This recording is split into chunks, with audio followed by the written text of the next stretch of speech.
Race Insane Lear 13. I'm glad to have you here with us today. This is one of my favorite racetracks in the entirety of Formula One history. In my opinion, one of the greatest racetracks in the world.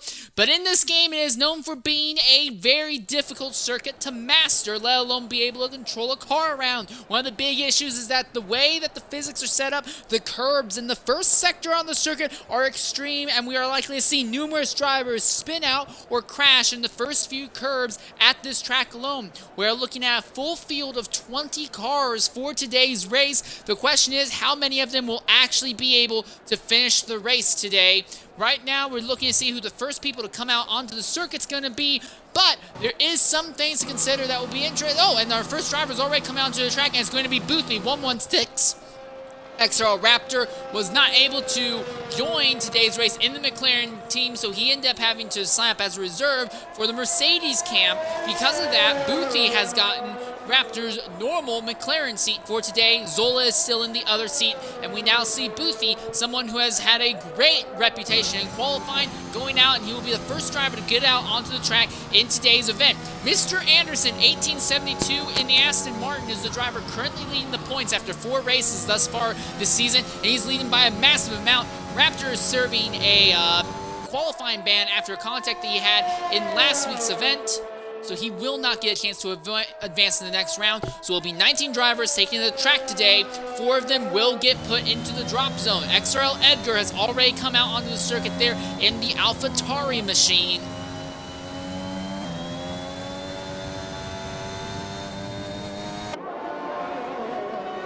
See just a little bit ahead of him there is XRL Lowe. Lowe, one of the interesting stories, he started the first few races of the season in the Ferrari. However, he has been moved down into the Renault to try and facilitate better balance across the grid. So Lowe still in one of the main championship contending cars, but the Renault is anticipated to be a little bit slower than the Ferrari over the course of the events here. You know, I'm going to turn the tires off because no one's going to be running anything except for softs today for tires anyway. Well, for Q1 that is. Mr. Anderson has now come out onto the circuit, and we're seeing an AlphaTauri beginning to come onto the track. That will be Venom, as Mr. Worson is already on circuit as well there in Sector 2, now in Sector 3. But Boothby has now begun his flying lap. But what we want to do here is we're going to go ahead and ride on board XRLO, one of your main championship contenders for the first lap here at Suzuka. Ride on board with him and see what a full lap on board with the Alpine is going to be like here at Suzuka as we go on board for a lap.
And that's on a lap on board.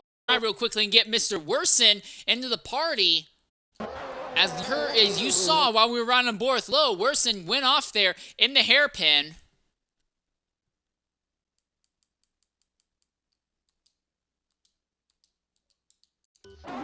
As Lowe pulls over, but also of note, Lowe's teammate, XRL Fiend, has already had 2 spins on what was just his outlap alone. Now, the good news is it is only an outlap, and he has had time to get the tires back to normal temp. The bad news is that there is a possibility that he may have scrubbed some of the fresh rubber off the end of those tires, and that would prove to be very, very negative. One of the big elements today is that a lot of drivers are saying that keeping your car in about 5th gear from turn 2 all the way to about turn 6 or 7. 2, 3, 4, 5, 6, 7. About turn 7 is the ideal way to go. Some drivers, however, want to throw it up into 6th gear just so there's not as much power going through the rear of the tires. They think it's giving them a better launch coming out of the S's into Sector 2. The jury's still a little bit out on that, but it seems like running 5th all through Sector 1 after you get through the first braking zone has been the way of choice, as we see the telemetry on board with Fiend. He brings it down to 4th at the apex of turn 1 and then immediately starts bringing it up into 5th and then keeps it. Well, actually, he's going to go ahead and bring it up into 6th, 5th, and he goes off circuit. Same area that he went off circuit in his outlap. Now he begins to start trying to pedal to try and get back up to pace. His teammate Lowe has the 2nd fastest time thus far, but for Fiend, it seems like it's a significant struggle for him in turn 2. No damage to the car, though, as he is able to continue. 3 drivers instead of time thus far with XRL Edgar with a 131.001 at the top of the time sheets right now. A little bit of a twitch there. One thing in the dev race, I gotta be a little bit fortunate God partaking in the dev race today, was that only one driver had broke the 130 barriers in that event, and he was a brand newcomer. He was not a veteran of the league that was able to break into the 130, below the 130s. Mr. Anderson now hits the 130.995 there. Oh, and that's someone else. Who is that? That's that's now for Romeo. I think that's going to be Venom. Yes, it is Venom, but he's not the only one, as Boothian's just had an instant there as well in the spoon corner. Already game back underway. But it looks like the Alfa Romeo of PPR Venom and Boothie having 2 separate incidents at almost the exact same time on the circuit. Venom at an extremely slow pace going down that non-DRS straight right now, although he begins to pick up the pace now after the Red Bull of Flavor goes by. Flavor, also in the dev race, had a really good run, was actually able to qualify into the top 8 positions on merit. We all know that he's not been great on qualifying, but he seems to really be turning that around, especially now. 132.132, that's the 5th fastest time thus far. Flavor seems to be getting faster and faster as these days have gone on. He has also finally started earning points again in XRRL after failing to earn points in the first 2 races of the season. Things may finally be coming this way. He's also led his first laps ever in the last few races as well, and that was at Sochi last week, so we may see Flavor begin to contend for podiums and victories on merit in the next few weeks if he can keep this gradual progress up. Oh, and Dave Ewart! Dave Ewart has had a problem. And that's right in the middle of the racetrack. Flavor's gonna have to compromise his line in the process. BG Bulbies, he has his line compromised as well. So for Dave Ewart, an instant right there. Here comes Zola and the McLaren. He couldn't avoid it. The McLaren could not avoid the Mercedes. They finally have the Mercedes removed, but is there damage on Zola's car? No, it does not look like Zola's car is terribly damaged, but we're going to try and get Dave Ewart in here and hear what happened from his perspective. It's a very strange part on the track to have an accident at that would take you out of the race. So now there are only 18 drivers left. 15 of them can advance, so there are still only 17 drivers left. I miscalculated, so only 2 drivers in the drop zone now. Coming into the party right now is Dave Ewart. Dave, go ahead and include your audio.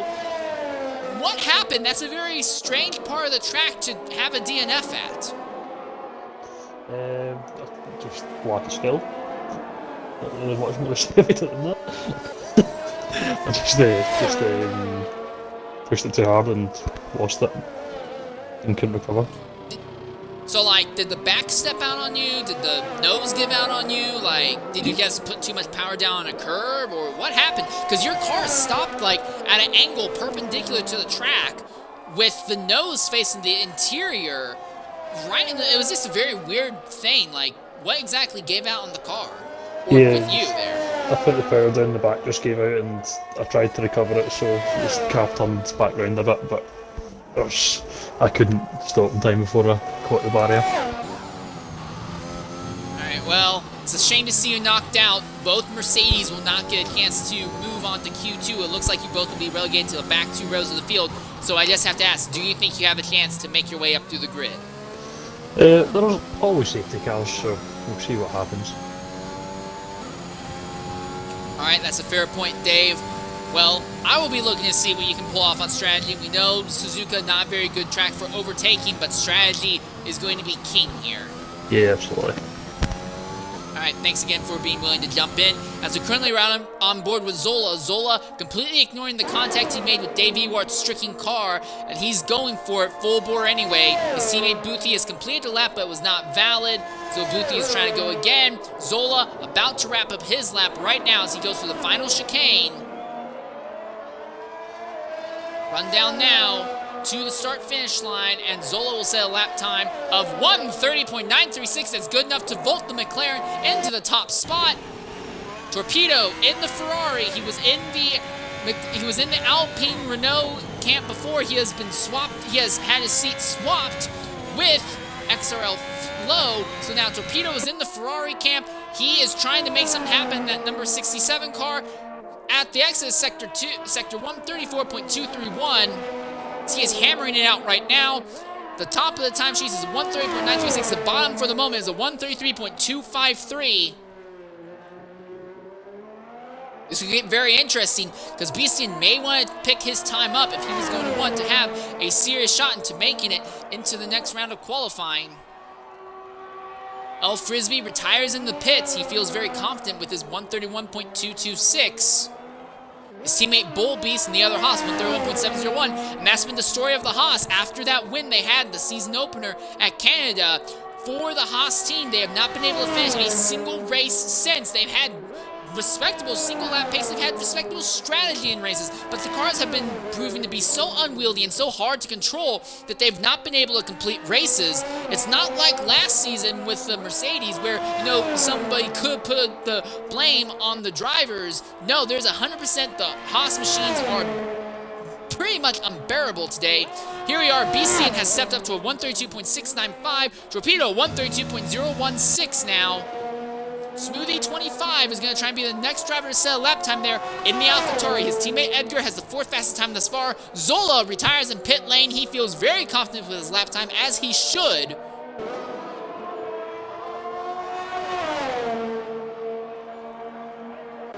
Oh, and there's a Ferrari that's sideways. That's Torpedo, who has gone off there in Sector 1. And that's Edgar, who's going to come streaming by right now. Jabastion in the other Ferrari has just begun his lap as well, but the driver we really want to watch for the moment is Smoothie 25. As he is on the run, very quickly take a look at Jabastion to see if he can get his Ferrari navigated through these corners. On the screen, you can see that little grayish-black dot coming to the last corner. That's Smoothie. Smoothie at the line. He's going to set time 131.780. And this is where things are going to get interesting. Because Dave Ewart had put such a respectable time down before crashing out, you have to beat his time to advance. So right now, Beastian not only needs to beat a 130, he needs to beat 19 time of 132.413, but he also needs to figure out a way to get ahead of Dave Ewart 132.172. So for right now, only 14 drivers are in position to advance. Jan Maneuver is still in pit lane and has not yet moved, and Torpedo has had an instant there in the hairpin. Torpedo has already set a lap, but the times are going to start falling in the back of the grid here, so he may want to consider getting any damage that may be on that car fixed and getting a new set of tires and get going fast. 19 has come out into the circuit, and Edgar to the top with a 130.930. That puts him 0.006 of a second above the time that Zola had set. As Beastian comes into the pits, there are 4 minutes left in the session, so for Beastian, it's going to be very touch and go if he's going to be able to get one more lap in. Jan Maneuver still has yet to come out of pit lane. Here comes James John to the line. It will be a respectable time of 1:31.01061. That's the fastest of everyone in the 31s thus far, as right now, 19 and Beastian are both on the outside looking in. They need to find a way to beat a time of 132.172. 19 is on an outlap right now. Beastian is in the pits. Flavor might be able to squeeze his way into the next round qualifying, but it's going to be close. Young Maneuver has finally come out onto the circuit with 3.5 minutes left in the session. It takes you roughly a minute and a half to complete a lap around here. So with that in mind, he'll get to the line with a little bit less than 2 minutes to go. Young Maneuver is setting himself up for not just one, but potentially 2 good laps, but he cannot afford to make a mistake. Young Maneuver, I personally like to call him Mr. Excitement because he likes to do some of the most exciting things in the race, but right now he's really putting the heat on himself, going out at the last possible seconds of the session. There is a Ferrari up ahead of him. I believe that is going to be... Who is that? Is that Torpedo or is that Jabez Khan? Yeah, that is Torpedo, and Torpedo's been having issues, so that could cause another yellow flag in the sector Young Maneuver's in. He'll need to avoid it and just go by and hope that nothing happens. That'll compromise his laps right now. Behind him is going to be XRL Low. Low has the 8th fastest time thus far, but he feels that he can find more speed. He's going out on an outlap right now. It's a very interesting decision, to say the least. As Beastian has come out into the circuit and is beginning a lap right now, 19 has invalidated the lap. He is currently in the middle of it, would appear. So for 19, he needs to get to the line as fast as possible if he wants a chance to knock Flavor or Torpedo out of Q2. Beastian in the middle of an outlap right now. They're both going to have just enough time for one lap as Young Maneuver is coming to the final corners right now. Young Maneuver will have just enough time to set 2 laps, one, and then he'll be in the middle of a second one. Almost just started a second one when the clock is up in the session.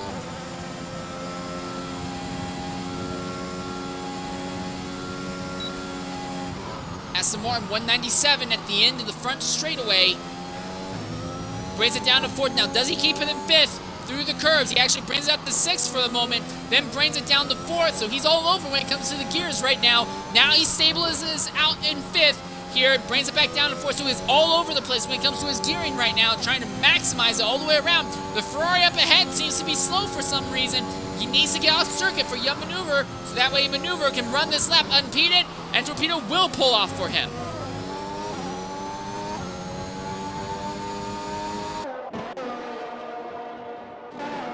Coming down to the line, as is Beastian, but I'm still watching Young Maneuver right now as he is out of the hairpin, trying to make something happen. It's all clear up ahead of him. Young Maneuver could be the big wild card in this. Flavor has jumped up to a 131.521. That makes him the 9th fastest. Now is the Ferrari of Torpedo, who is on the risk of getting spun out of the top 15.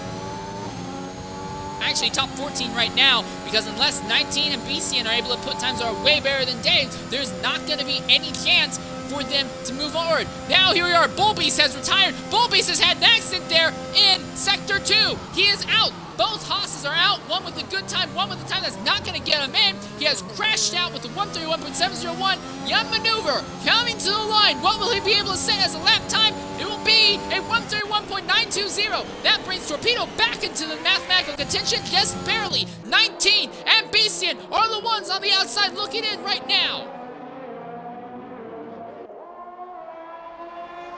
Beastian in the middle of his lap, as is 19. Both of them trying to improve and squeeze into the next round of qualifying.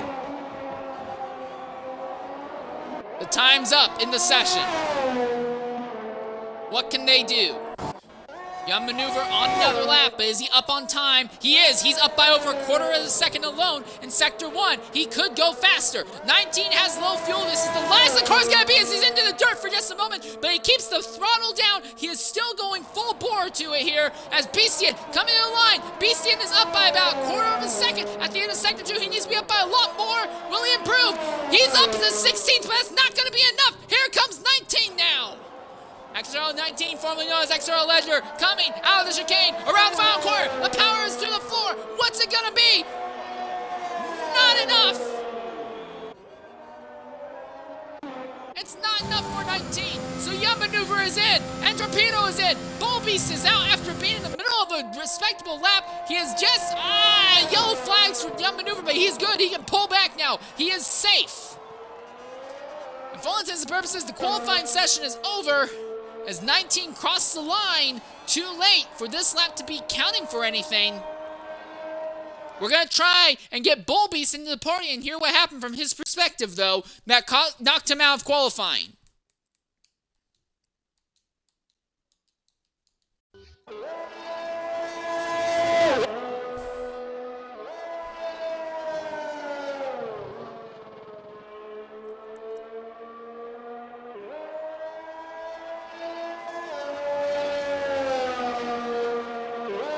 currently watching XRL 19, also known as XRL Ledger, just kind of circling the track. All right, coming into the party right now is BD Bullbeast. Bullbeast, you are out there with a respectable lap time, but an accident in Sector 2 took you out and really caused chaos at the end of qualifying 1.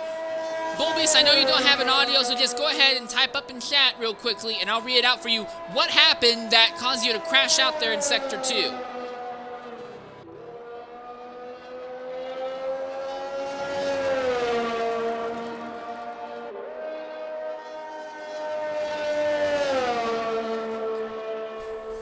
Understood. Oversteer going into Sector 2. All right, one more real quick question before we let you go, Bullbeast. Do you think you can recover from this and bring that Haas to a finishing result in today's race?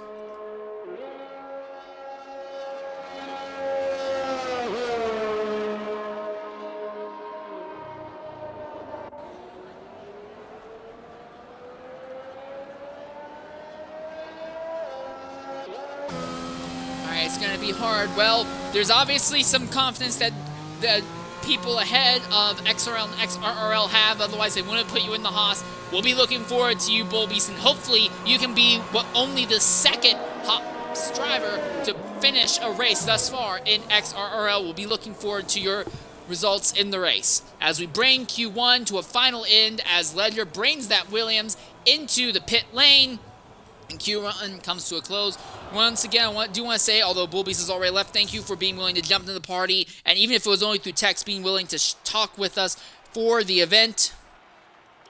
Here's your results of the drivers who make it into the next round and the drivers who do not. It will be Mr. Worsen, Raptor on the back row. They were not able to set times. Worsen with an accident, Raptor through a qualifying ban. XRL 19 will be starting in the 18th position. Dave Ewart will not advance in the other Mercedes. Neither will Beastin in the Red Bull or Bullbeast in the Haas. Torpedo in the Ferrari advances, as does Vim in the Alpha, Fiend in the Alpine, Flavor in the Red Bull, Young Maneuver in the Aston, Frisbee in the other Haas, Smoothie on the AlphaTauri, Hurricane in the Williams, Gabaston in the other Ferrari, XRL Low in the other Alpine, Boothie in the McLaren, and Mr. Anderson in the Aston Martin, Zola in the other McLaren, and Edgar with the fastest time of 1:30.930 in the AlphaTauri as we begin to load the circuit up here now for the next round. And we're getting word that actually Raptor is not actually in the race, so he will not be in. So apparently we do not have a 20-car field. We actually only have a 19-driver field. So sorry about that. I misinformed the people as to what we were looking at.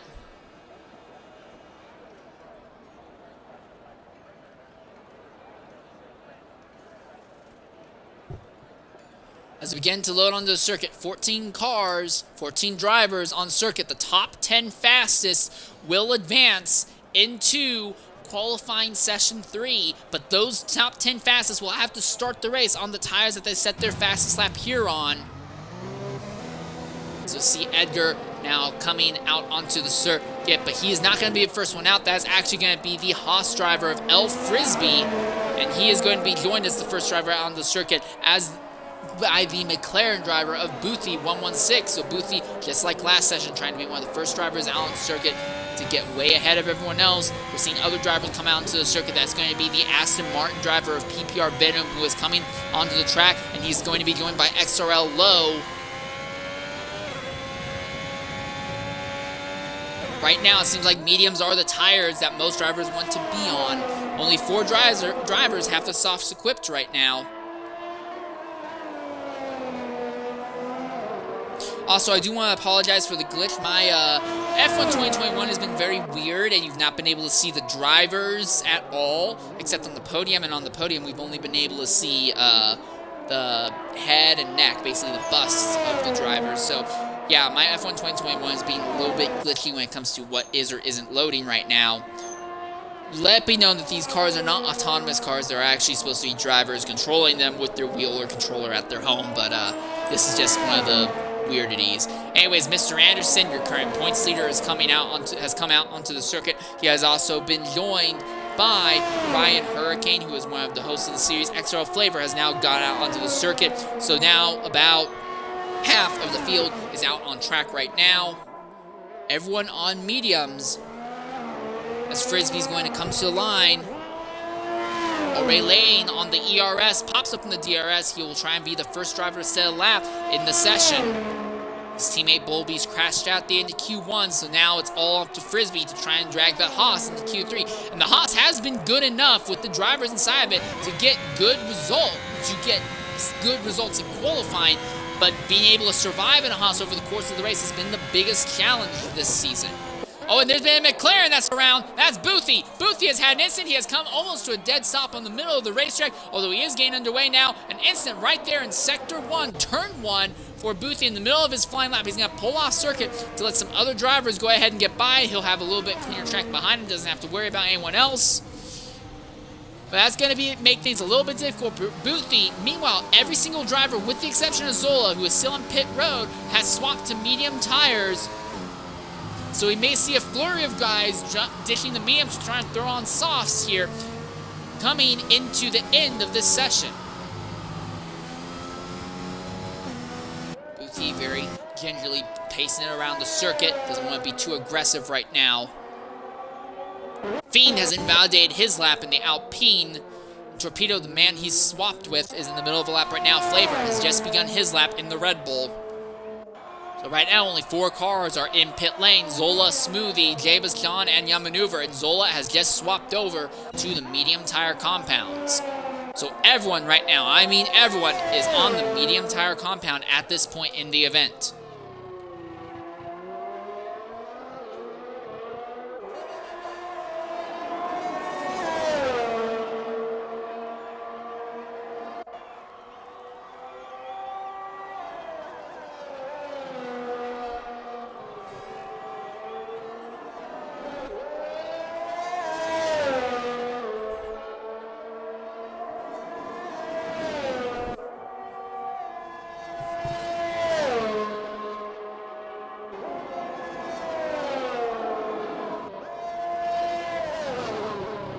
Watching Mr. Anderson right now, your current points leader, as he's about to finish up his lap. He does not think he's honestly a serious fight for the championship, despite having a massive lead in the points. And we'll talk about the points a little bit more in the 5-minute break between the end of qualifying and the start of the race itself. But Anderson, coming off the back of a win and a second-place finish, has put him in a very good position in the standings. A win at Sochi, a second at Singapore. Oh, and he's around! He's into the turn, he's into the wall! But he's going to be able to keep the car straight. It was a very straight shot on the tire barrier. He will be able to continue without issue, but just a little bit behind him, though. That is Ryan Hurricane and the Williams, who went off with a lot more damage. Both of those drivers, though, have already set times. Torpedo is in the middle of the lap right now in the Ferrari. Staying by real quickly, I'm going to try and get one person into the party.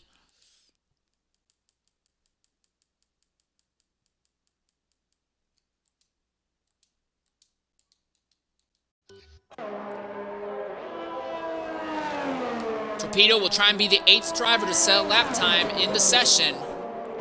Coming into the chicane. Also coming to the party right now is XRO Veloce. Veloce, go ahead and include your audio. You weren't here for the start of qualifying, however, you'll be here for the most exciting parts of Q2 and for the race. I'm glad to be able to share the booth with you. How are you doing today?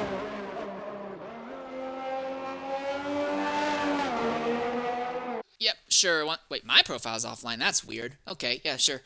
Invite everyone to the game. Yeah. All right, so Torpedo has crossed the line with a 132.166. So at the moment, at least this Ferrari driver is able to put together one good lap before having some issues. It reminds me a little bit of X-Trail Oz's performance in X3 a few seasons back, as he is just invalidated here on his cooldown lap. He was in purple in Sector 1, but invalidates it almost immediately in Sector 2.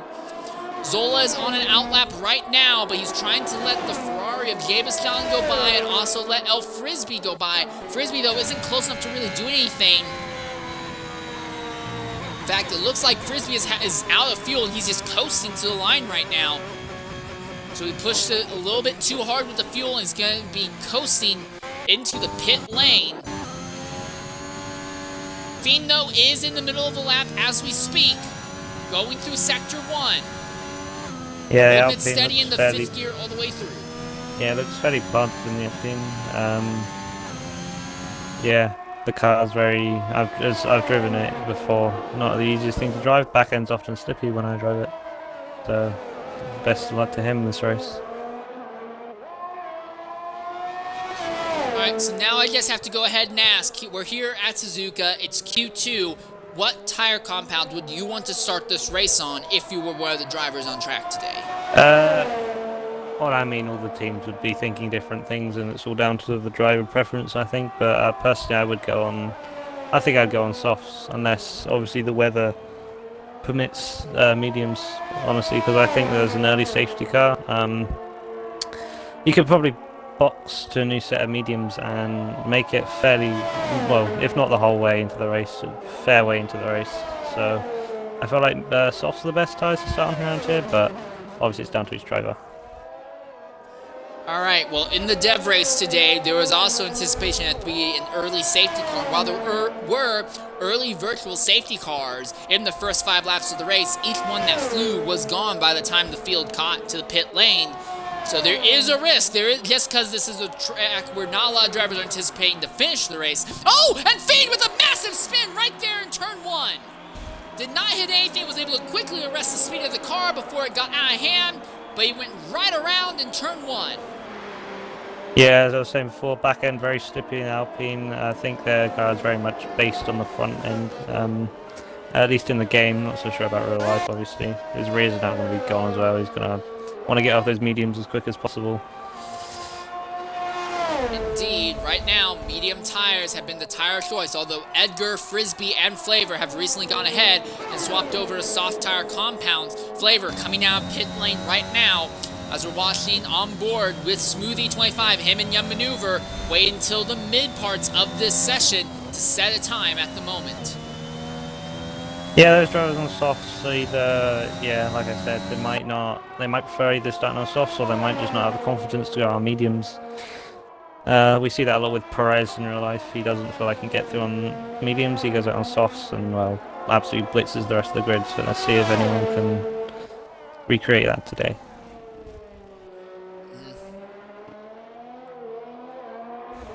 Smoothie out of the hairpin right now. It's relatively clear ahead. There is a slow Ferrari way up the circuit, but right now it's not causing very many long-lasting yellows that look like they could impact Smoothie's lap time. The top 10 drivers advance, so right now Torpedo is on the bubble with a 132.166, with Venom on a 132.195 on the outside looking in. Yeah, Torpedo back out on mediums. Must be confident he can find a little bit of time. Otherwise, obviously he could, well, Smoothie, Flavor, Young Maneuver, all in 3 quick cars. About on pace with the Ferrari, I reckon. So it'll be interesting to see if, oh, yep, look, Smooth just pushed Torpedo out into P11. And bad news for Torpedo, because just as that happened, Torpedo went off circuit in the hairpin section. Now this is only the outlap for the Ferrari, but he seems to be having trouble putting together a lot of good laps here. It's going to be difficult for him to improve, because right now, Frisbee is in with a 31.909, but I think those times will continue to fall as the session goes on. Yeah, it makes sense. He's on the sauce. He's also in a Haas though, so his car's going to be, well, about 3 seconds off. Well, it should be about 3 seconds off the pace of a Red Bull. So he's the quickest driver in the slowest car. Makes sense. One of the passes crashed out near the very end of Q1, and that actually really shook things up. And because of that, drivers like Torpedo just barely made it in because of the way that shook up the back end of qualifying at the end of Q3. Now Torpedo, I don't know if he can guarantee that someone else is going to crash out and give him a position back in the top 10. Frisbee to the end of his lap now, 31-0. That's a much better lap. I think he did lose. But Frisbee has the advantage. Frisbee has the advantage, though, of putting on the soft tire compounds while most of the other drivers have set their fastest thus far on the mediums. So, could Frisbee be the start of the change we see at the end of Q2, where drivers throw tire strategy to the wind and just go for the fastest time on the softs? Yeah, so, I mean, it's going to be interesting, especially towards the end of the session. Looked like someone took out the 100-meter boards as well at the end of 130R, so could see a couple of people going a bit deep in there as well. For me, at least, without our racing line, that's my braking reference. So yeah, something to watch out for. As of now, your point leader, Mr. Anderson, has just crossed the line. He went from being on the bubble up to 5th, 131.320. So it is now XRL Low who is on the bubble. Edgar was the fastest in Q1. Right now he's the fastest in Q2 on the soft tires with the 130.541. Yeah. And Faber tires in the pit lane. Yeah, I think that should be enough to go through. Cut-off, we're probably looking for mid 131, I think. I mean, Ryan's just put on the softs if he plans to come out, and then we'll see in a minute. We've also got a few drivers, Venom and Flavor, both on softs on their lap. Flavor about to start his lap. Yeah, I think it's going to get interesting towards the latter stages of Q2. Flavor in the dev race today. He's always been known as not being a great qualifier. He makes his positions up in the race by just avoiding time penalties and having good strategy. But Flavor, on sheer merit alone, actually was able to make it out of Q3, out of Q2, qualified 7th in the event. Sadly wasn't able to capitalize on it with a first lap, first corner accident at Suzuka today in the dev race. But now Flavor might be in a similar position. He is the only driver on softs thus far who has not set a time yet, so his time is still big up in the air, and it could really upset the mid and lower part of this grid right now. And I think Smooth's going to come to the line, 31.2 from him, puts him up into P6 just ahead of Mr. Anderson, so I feel like he's going to get very tight in the top end of the 1 minute 31s in terms of who's third and who's not for this quali session. Both McLarens have come into the pit lane, and with less than a minute and a half to go, they know they're safe, having the second and third fastest times thus far. Fastest on the mediums, meaning that there's no chance that they're going to get squeezed out. We are coming down to the last 75 seconds of this qualifying session. And right now, I'm looking at XRL Low, who is about to finish this lap he's on right now, and then right after him will be XRL Flavor, who will finally set a lap time down of his own. Well, I was just going to put XRL Flavor, let's do 1 minute 31.3. Yeah, like I said, a lot of people on 31.3s. Just 5 tenths from P5 down to P10, and then even from 10 down to P12 was only another 5 tenths, so fairly close. And this is where things are going to get interesting, because Ryan Hurricane has crossed the line to begin his flying lap. He has swapped off the mediums upon a set of softs. Gabe is John, and the other Ferrari also has a set of softs when he earlier did his on mediums as well. Torpedo has had another incident, and it's looking like he is not going to be able to advance to the next round. It looks like Jabos John got to the line just in time. I don't know if he's going for another lap or not. Looks like he is. Turn 1, very fast right-hand corner. You are very key to keep speed up with there. Then start with the long S's. Minimum speed's very important through this section of track, and on the exit, just as we come up here with John, a lot of drivers spinning earlier today in the Dev League, so one to watch in the race. Into the Degna 2 very fast right-hand corners, both of which crucial to take a lot of cover on the inside if you want to be the quickest. Coming up into the hairpin, very banked corner. You want to make sure you don't over-rotate the car, and if you do, you'll end up in the wall, or potentially out of the session, or at least at the back of the grid. Coming out along the long right-hand corner on our way into into the spoon curve, very fast, once again, very fast, track this, another very fast left-hand corner, flick it in to 5th, flick it in 4th, and then onto the big old pick straight for John. All right, Ryan Hurricane, Jabaston, Young Maneuver, all on soft tire compounds. They could really upset the drivers that do or don't make it in. Jan has a purple sector 2 right now, and Flavor has just been bumped down to 10th right now. So this is going to get really interesting. Hurricane is in. Jabaston on the outside trying to squeeze Flavor out at the last second. Will he do it? Yes, he does. 130.988. What about Young Maneuver? No, Maneuver is not fast enough to make it in. Yeah, look, a bit of a surprise in the session with an Alfa Romeo going through. I mean, I know the quicker the driver, the slower the car, but still, seeing Alfa Romeo and a Haas in Q3, at least for me, because, well, in F1, in real life F1, we don't often see Alphas and Haas's in Q3, but it just shows how quick some of these drivers are.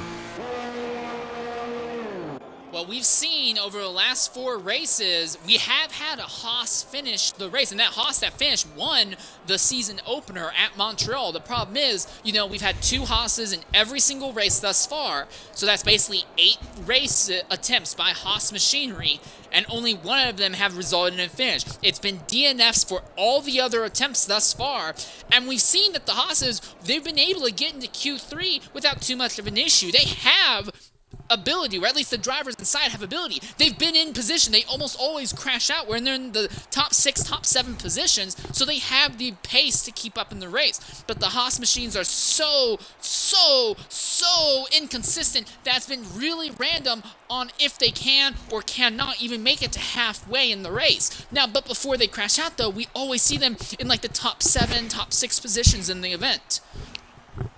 Yeah, I was saying before, they're faster drivers and slower cars, but I still find it impressive that some drivers are able to get through into Q3 in cars that should be between 2 and 3 seconds off the pace.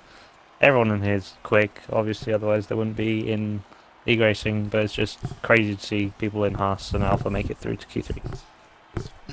One other thing that's very interesting to take note of, an even split between soft tire drivers and medium tire drivers amongst the top 10. So this could really have a big set of circumstances and consequences as to how the race itself starts. Edgar was the fastest in Q1, he was the fastest in Q2, although he did that with the assistance of soft tires. If he gets pole and starts the race on those slightly worn softs, he may be betting on an early yellow flag, getting rid of them, but then he may also have to worry about being dropped in the middle of the field and having to navigate his way through at a track that is historically very difficult to make overtakes at.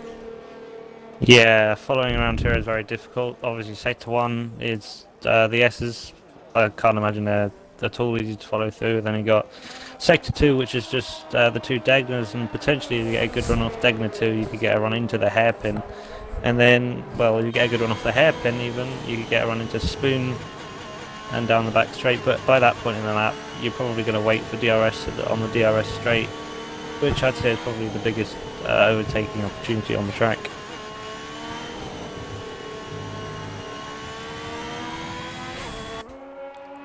Two teams got all of their drivers into Q3. That is the McLaren team and the AlphaTauri team.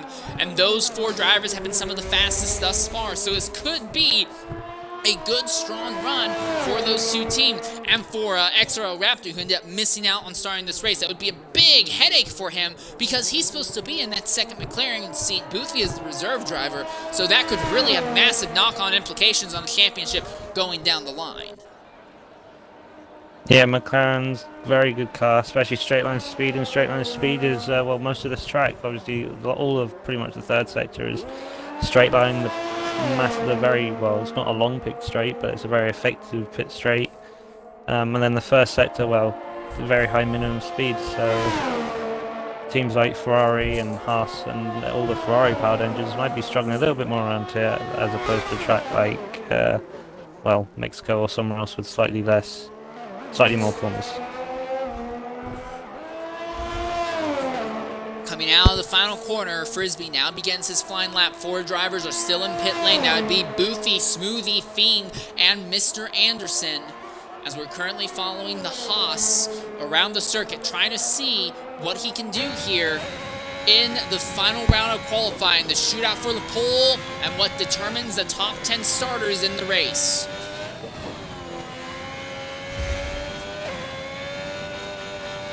Frisbee keeping that Haas in the high revs all through. Oh, and he invalidates. He was keeping it in the high revs, high 4th, and didn't get into 5th until it absolutely was necessary. But the car stepped down him in the last bit of Sector 1. Now he's going to have to wheel it way back to start saving fuel so he can prepare for another go at it. Yeah, I mean, that last part of the S is it's brutal on cars. Like earlier today, we saw a lot of cars, like I said earlier, a lot of cars spinning there. Probably wouldn't be surprised if we saw 1 or 2 spin in the race as well, just because of how you have to be so close to the limit on the traction and on the throttle pedal. If you get it just slightly too much and you'll spin around but not enough, and you'll be too slow and other drivers will catch you, so it's fine balance around here. So my question to you is how aggressively... Oh, and Gabaston has just had an instant. The entire front wing ripped off. That's in the same area that Frisbee went off circuit just a bit. But for Gabaston, the impacts have been much, much more devastating in the Ferrari. So now the question I want to ask you is, the curbs, especially in Sector 1, the curbs are known to be notorious and very quick to throw your car off circuit and spin it around, toss it into the wall. So how aggressive do you want to take the track and the curbs in Sector 1? Do you want to just try and take it all and hope that you survive? Do you want to try and avoid them altogether? Is there a fine balance? What is the ideal setup when it comes to a driver tackling the first 7 corners of this track? Well, you probably want to be just not quite touching the curb, but just on the white line at the edge of the track, just because that's probably where you're going to be the quickest. And, well, if you do get on the curbs, there's a very high chance that you will spin and, well, completely ruin your lap, and potentially even your front wing as well. Another driver who's just had a lap completely ruined is L. Frisbee. He invalidated his prior lap, and now he's invalidated 2 laps in a row. So unless they really filled that Haas up with a bunch of fuel, he's going to have to come in now to try and get another attempt going as Gabaston finally brings it into the pits. Smoothie, Boothie, and Mr. Anderson have all finally come out into the circuit to begin their laps, but at the top for the moment is XRL Edgar in the AlphaTauri with a 130.402. And that's one other thing I want to point out. We've only seen one driver in Dev be able to break the 130 barriers. He got into the 129s. I don't know if we're going to see anyone in the 129s here by the end of Q3 in this session. I reckon we could see Boothie get the 129s. He was looking very quick on the mediums, 30.8 in Q2. Tyre delta around here being worth about 0.6, and obviously the track will ramp up between the 2 sessions. So yeah, I reckon we'll see at least one driver into the 29s. Alright, a lot of confidence, and I honestly hope you're right. I won't lie. I absolutely love seeing the extremely fast speeds and the times dropping in the qualifying sessions. One of my favorite parts of XRL, the fact that we get to watch entire qualifying sessions. Although sometimes they do go on for a little bit too long, but it's one of the things that give XRL its own nice little flavor, in my opinion. Yeah, not many leagues as far as I'm aware run full qualifying. So yeah, something special about XRL. Alright, Smoothie and Boothie have both crossed their line to begin their flying lap as we see Boothie now dive his McLaren into turn 1, playing the car on the curbs on entry and exit, and invalidates on the exit of turn 1.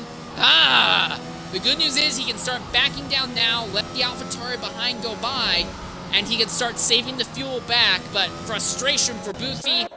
He's going to have to go all the way around again for another attempt as Mr. Anderson now begins his flying lap. Yeah, I mean, that's probably the one curb that you do want to use, if any, in Sector 1 is the exit of Turn 2, because, well, you're going to be running out wide anyway. You're already running at a high speed at that point. You're straightening the car up, so you won't be putting that much load through the tyres. The tyres will probably be able to take it, as long as you don't take it with too much angle, because it can just spit you off as much as the other curbs.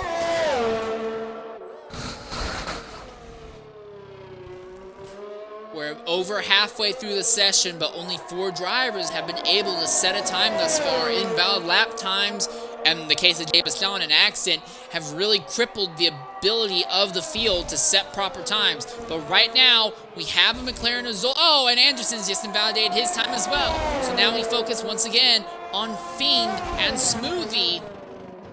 As Boothie, as we already said, he's invalidated. But it looks like Smoothie's going to be the 5th driver to set a lap time here. Coming out of the final corner will be a time of 1:31.549. That's the slowest we've seen thus far. But here comes Fiend. He's coming to the end of Sector 2 right now. 1:13.562. Yeah, that's almost a whole second up on what Smooth's able to do. If he gets this last sector right, could be on for provisional pole, and provisional pole around here as well. A provisional pole around anywhere is very a big confidence boost, because it just gives you the hope that you can do the same on your second lap. And look there, 1:30.317 from Fiend. Alright, and now Mr. Anderson and Boothie have both crossed the line and are in the middle of another cell lap, and Anderson has just had a big spin there in Sector 1. No damage to the car, he'll be able to continue, but frustration after frustration for your current points leader. Frisbee is also back out on circuit after invalidating his first 2 laps. He's going to go for it again.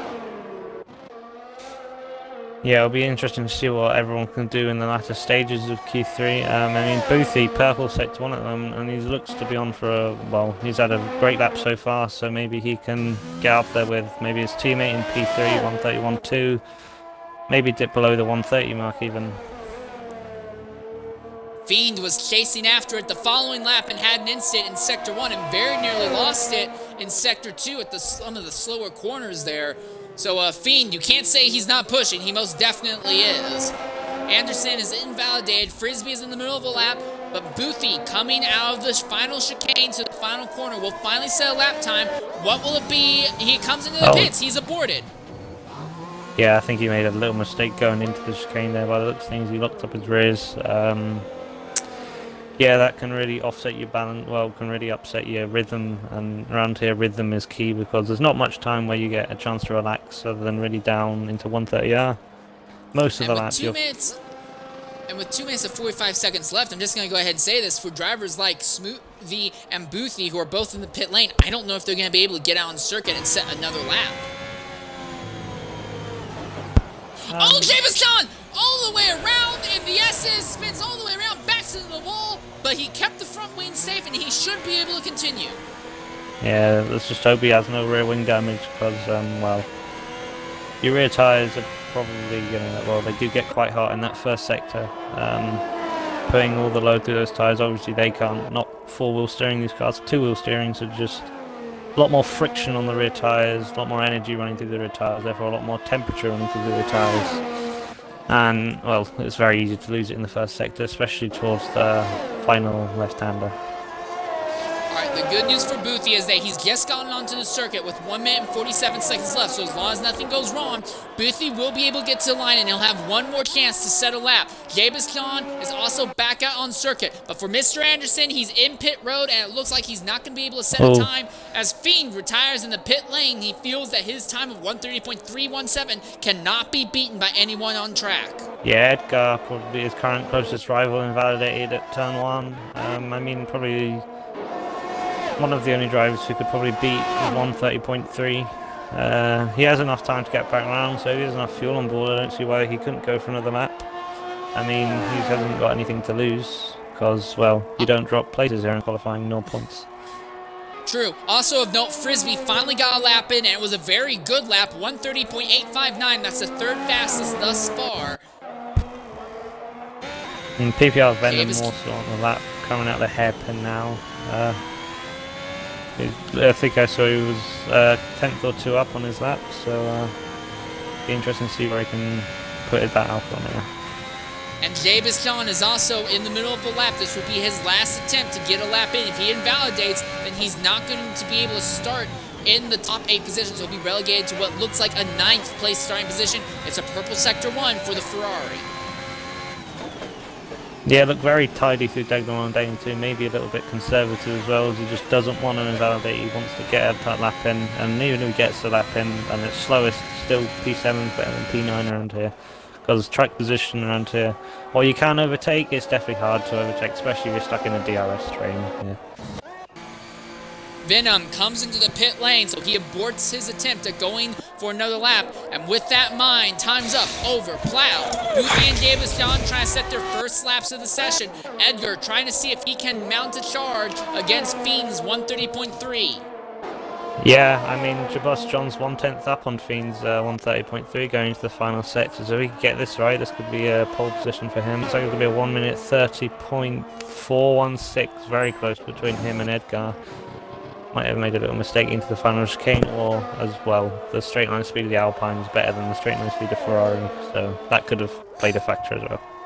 Hurricane moves up a spot with a 130.969 up to 6 now. The next driver to cross the line will be the McLaren of Boothie, as Frisbee is currently on a cooldown lap. I'm sorry, no, I'm wrong. It's Zola. Zola is going to be the next driver to cross the line, but he's invalidated his lap. So yes, it is going to be Boothie who is the next one that's going to have an impact. Boothie cannot afford to invalidate in these last 3 corners that he's coming up to. Yeah. 4/10 up on Fiend's time. This could be the one that I was on about earlier. First guy into the 1 minute 29s. Could be very close. Could be a 1 minute 29 point. No, 30.1. It is enough for pole. 130.121. He's got the pole from Fiend.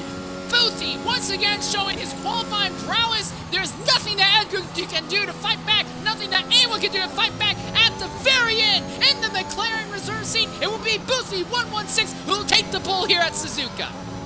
Yeah, 2/10 as well. I mean, definitely not the smallest of margins, so it'll be interesting to see what his race pace is like. Maybe he has more of a qualifying base there, but you never know until, well, race day, about, well, race hour.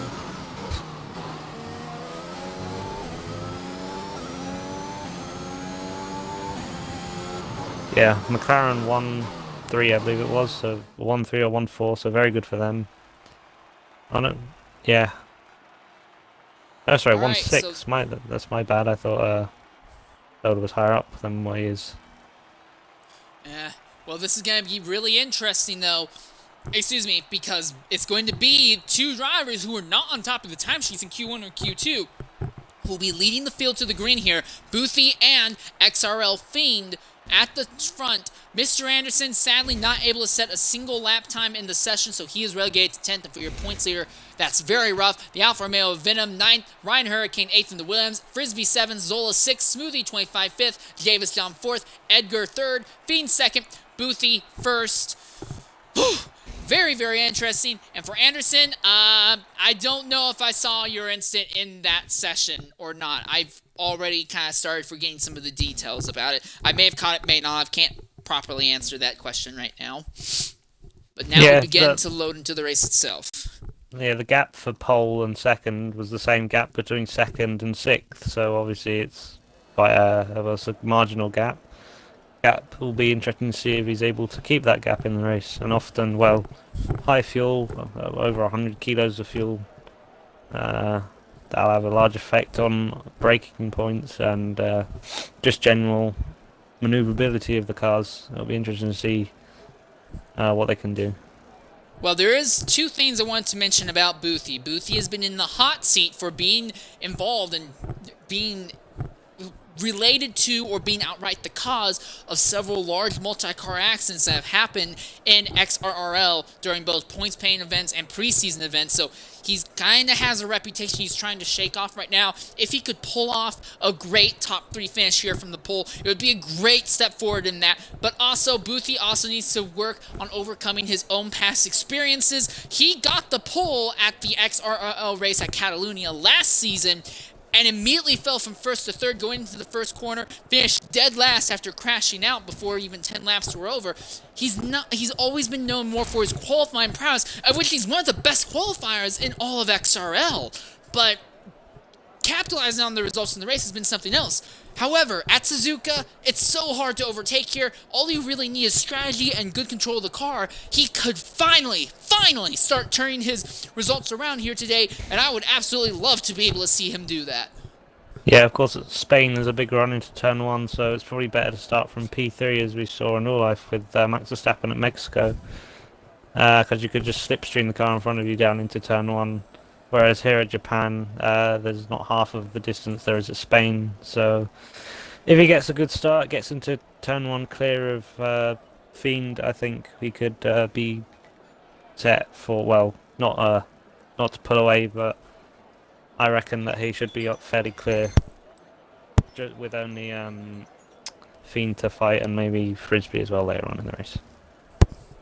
Alright, well, we're going to get the race underway in about 3 minutes. Before we do so, I want to go ahead and update you on the championship standings first. When it comes to the Manufacturers' Championship, the Haas team has only scored 18 points. Those points are the ones that they earned at Canada, nothing else since. For the Alpha team, 23 points. Williams has earned 28 points. McLaren has earned 29 points. Red Bull is 6 with 33, just one off of the Mercedes factory team with 34 points. AlphaTauri has 43 points. Alpine has 50. Aston Martin has 70 points. And Scuderia Ferrari have 73 points, currently leading the Manufacturers' Championship. Then we go ahead and turn the focus to the Drivers' Championship.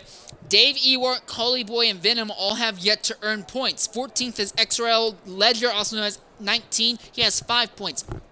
Edgar has 6 points. XRL Flavor has earned 12 points. XRL Fiend has earned 18. Yun Maneuver has earned 19 points. Level 6 Beastian has earned 21. Ryan Hurricane has earned 20. 23. There is a tie for 6th between Zola and Smoothie25. They both have 25 points each. 26 points go to XRO Torpedo. Jabaston has 36. XRO Low has 37 points. XRO Raptor has 38, but he is missing today's race. And your points leader, Mr. Anderson, off the back of a win and a second place along with some points during the earlier parts of the race, he has 51 points going into today's event. All right, that's basically the run, the talk through the field real quickly as we again to focus on the circuit. Real quickly, Veloce, would you be willing to take focus on the rear of the grid as we come to the green? Go ahead and cut me off, interrupt me if you see any instance or anything of significance in the back half of the grid as I will focus on the front at the start of the race. Oh, okay, he may have had to step away. Okay, well, either way, we're about to get underway here at Suzuka. The entire field on the grid. The lobby just got updated and changed at the last minute. Actually, we seem to be going a little bit sooner than I anticipated. We weren't supposed to go for another minute, I thought, but apparently things changed.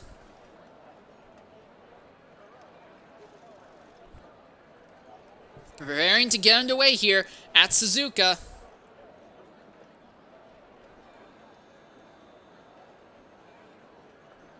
Nope, they're going to call a lobby restart, apparently. God damn it. All right. Cool.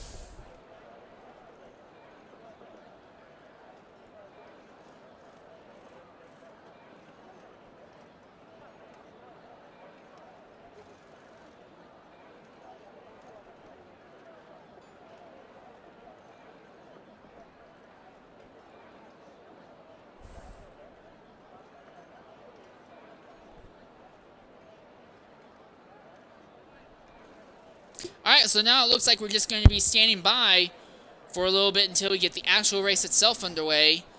It looks like a lobby restart for whatever reason. Yeah, I think someone readied up early there, so yeah, I think that's what's happening at the moment.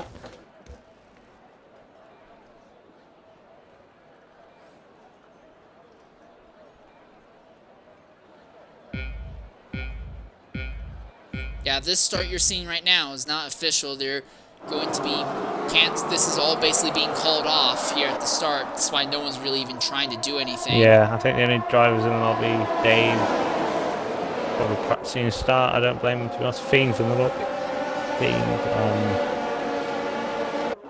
Yeah, Fiend, Dave, and just people spinning everywhere, to be honest. And Beastian is just spinning on the start line, so yeah. Alright, so now we're going to have probably another hour-long wait. Actually going to be closer to just like 12, 13 minutes, but still another god-awfully long wait until we get actually underway for the race itself. Oh, the safety car's out, and I'm just sitting in the old lobby at the moment, to be honest. Yeah. Alright, so now I just want to go ahead and turn the question to you. So for you, you say that you probably would have wanted to start the race on softs, but if you're going to start the race on softs, it's a 70-lap race today, what would be your strategy for the event itself when it comes to tire strats? Soft to hard, soft to mediums? Would you try to go soft medium, then pit again late in the event for softs if yellow flags allow? What would be your plan? My plan would probably be still start on the softs and go, or obviously start on softs and then go to mediums. I think softs are the best race tire around here, just because of how long they can go and they don't drop off very quickly around here either. You're only looking at about 3% a lap as opposed to about 1.5 on mediums. So very good race tire softs are around here. I still think I'd rather start on softs. Probably do about 20. We'll probably see some drivers doing 24, 25, maybe even 30 laps on a set of softs. So then if they're doing the one stop, then they'll go to mediums. And anyone who's starting on mediums, I can imagine probably going to do medium soft, go to around about lap, probably around about lap 45. I reckon we'll see some of the medium runners pit if they're trying to one stop, but if they're trying to two stop, definitely medium soft soft or soft medium soft. Fair enough. Also, I do want to correct something I said. I said 70 lap race. It's not a 70 lap race. It's a 53 lap race. I don't know where I pulled the number 70 out of my hat. Oh, fair enough. Hang on, let me my game is not loading me in for whatever reason, so I'll restart my game. Yeah, I've got some people saying their bets on McLaren, some people saying their bets on Red Bull, so some people think that Red Bull will be able to get back through the pack. It's all definitely possible with the pace of the car, and then some said the McLaren pace of the drivers is definitely shining through today.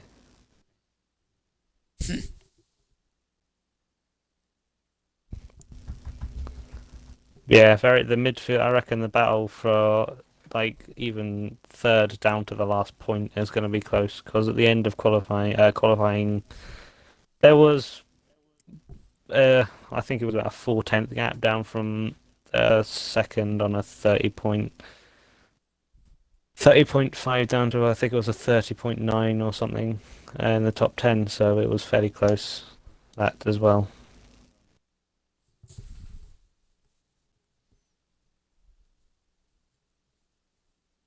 And can you invite me? Yep, I'll send you another invite real quick. Thank you. Yeah, I don't know why it wouldn't let me join before. Just make sure you're also registered for spectating also. Yeah, it'd be awkward if I was in a car, wouldn't it? Yeah. Raptor didn't think he'd be able to show up and run the race, so he had elected to vote no, I'm not going to be able to race. Then things changed after he'd already put the vote in, and a reserve had already taken a seat. He was waiting in the lobby till the last second to hope that spot would open up. It did not, but the game put him in a Mercedes anyway at the very start of qualifying. He had to message me, and he's like, oh no, I'm not actually supposed to be here, it was a mistake. So yeah, I say that only because we've already had it happen to someone. As Fiend is already readied up, as has Torpedo. They're obviously getting anxious and getting underway and getting ready to go here. Yeah, I do also speak a lot, so if at any point you want me to be quiet, then, just let me know.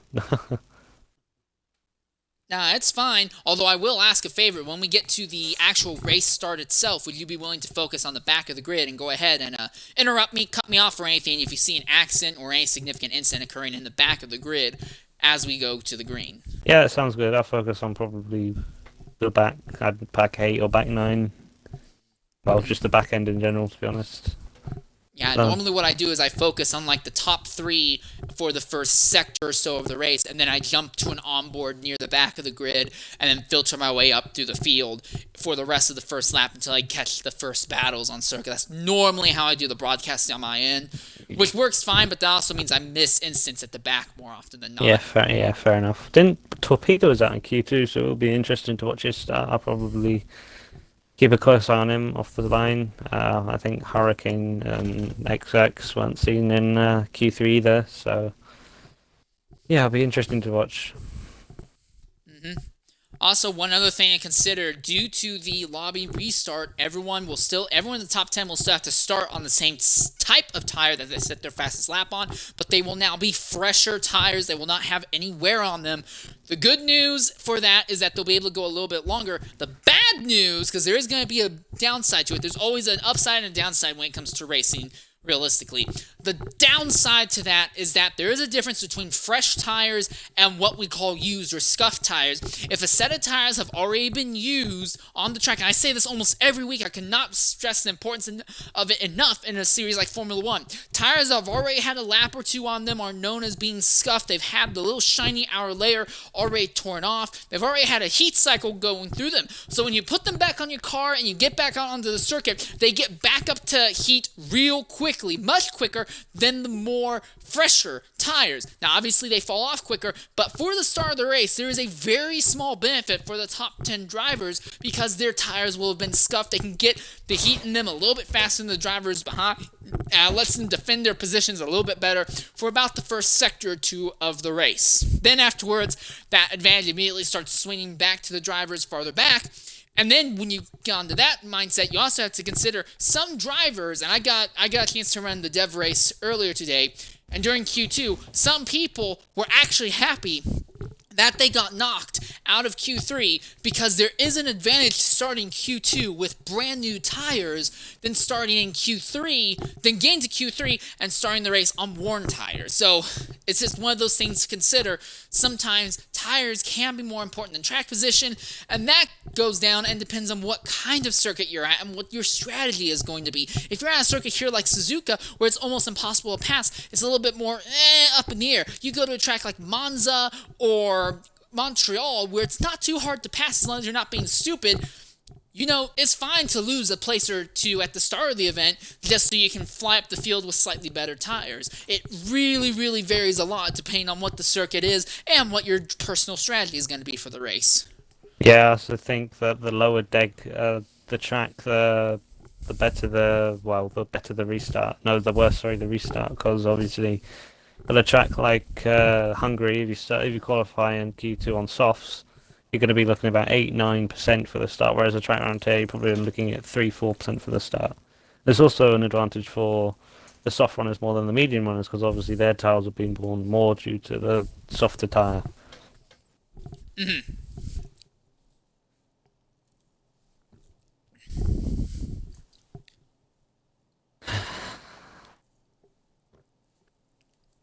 Now, for right now, we're just standing by, waiting to get underway for the race itself. We already made one attempt, but something went wrong. My guess is that somebody readied up or somebody lagged out early, and they were not able to start at the proper time. Dave, you're in a Mercedes.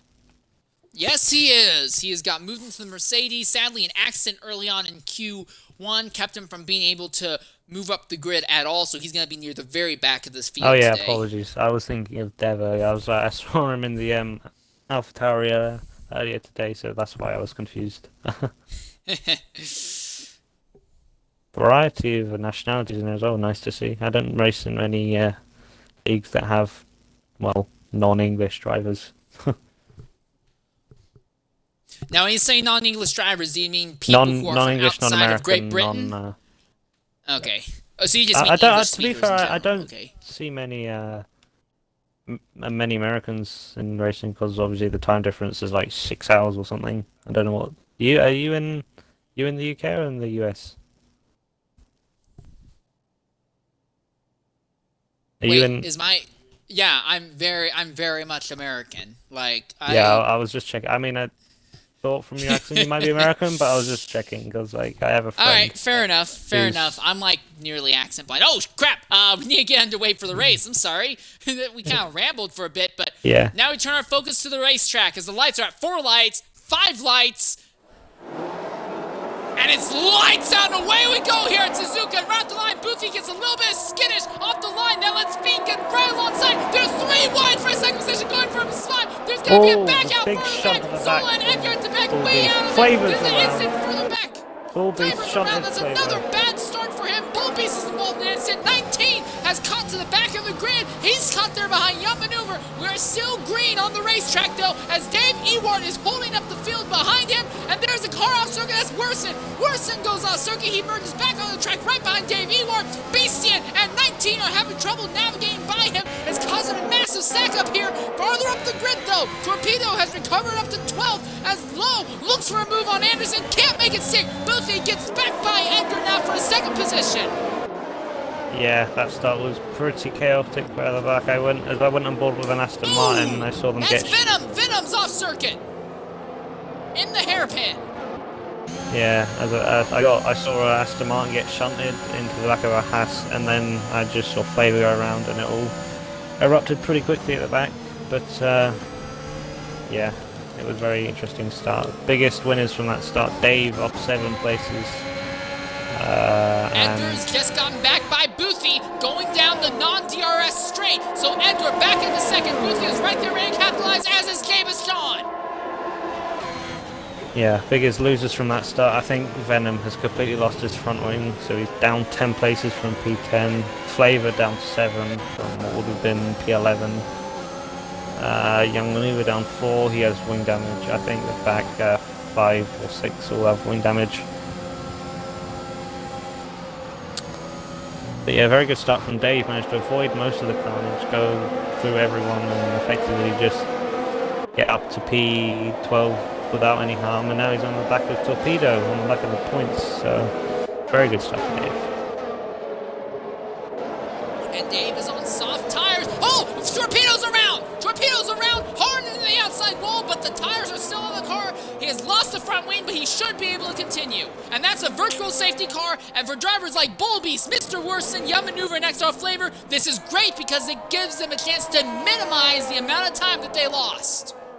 Yeah, meanwhile, just put PPR Venom's only just come into the pits. That's how much time he lost just because of his front wing. So even from Flavor, he's about 24 seconds off the back of Flavor.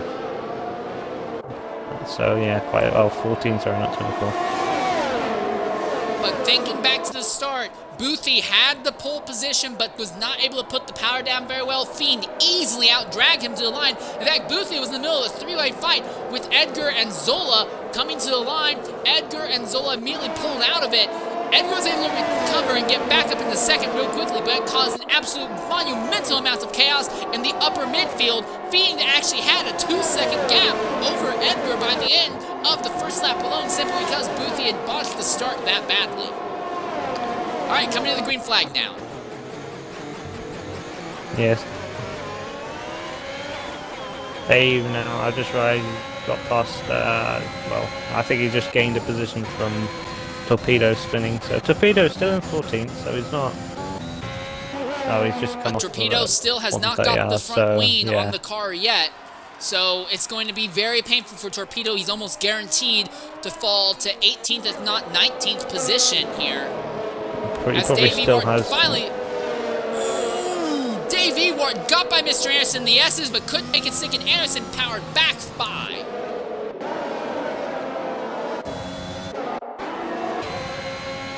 Frisbee hammering Boothie right now, going through Sector 2.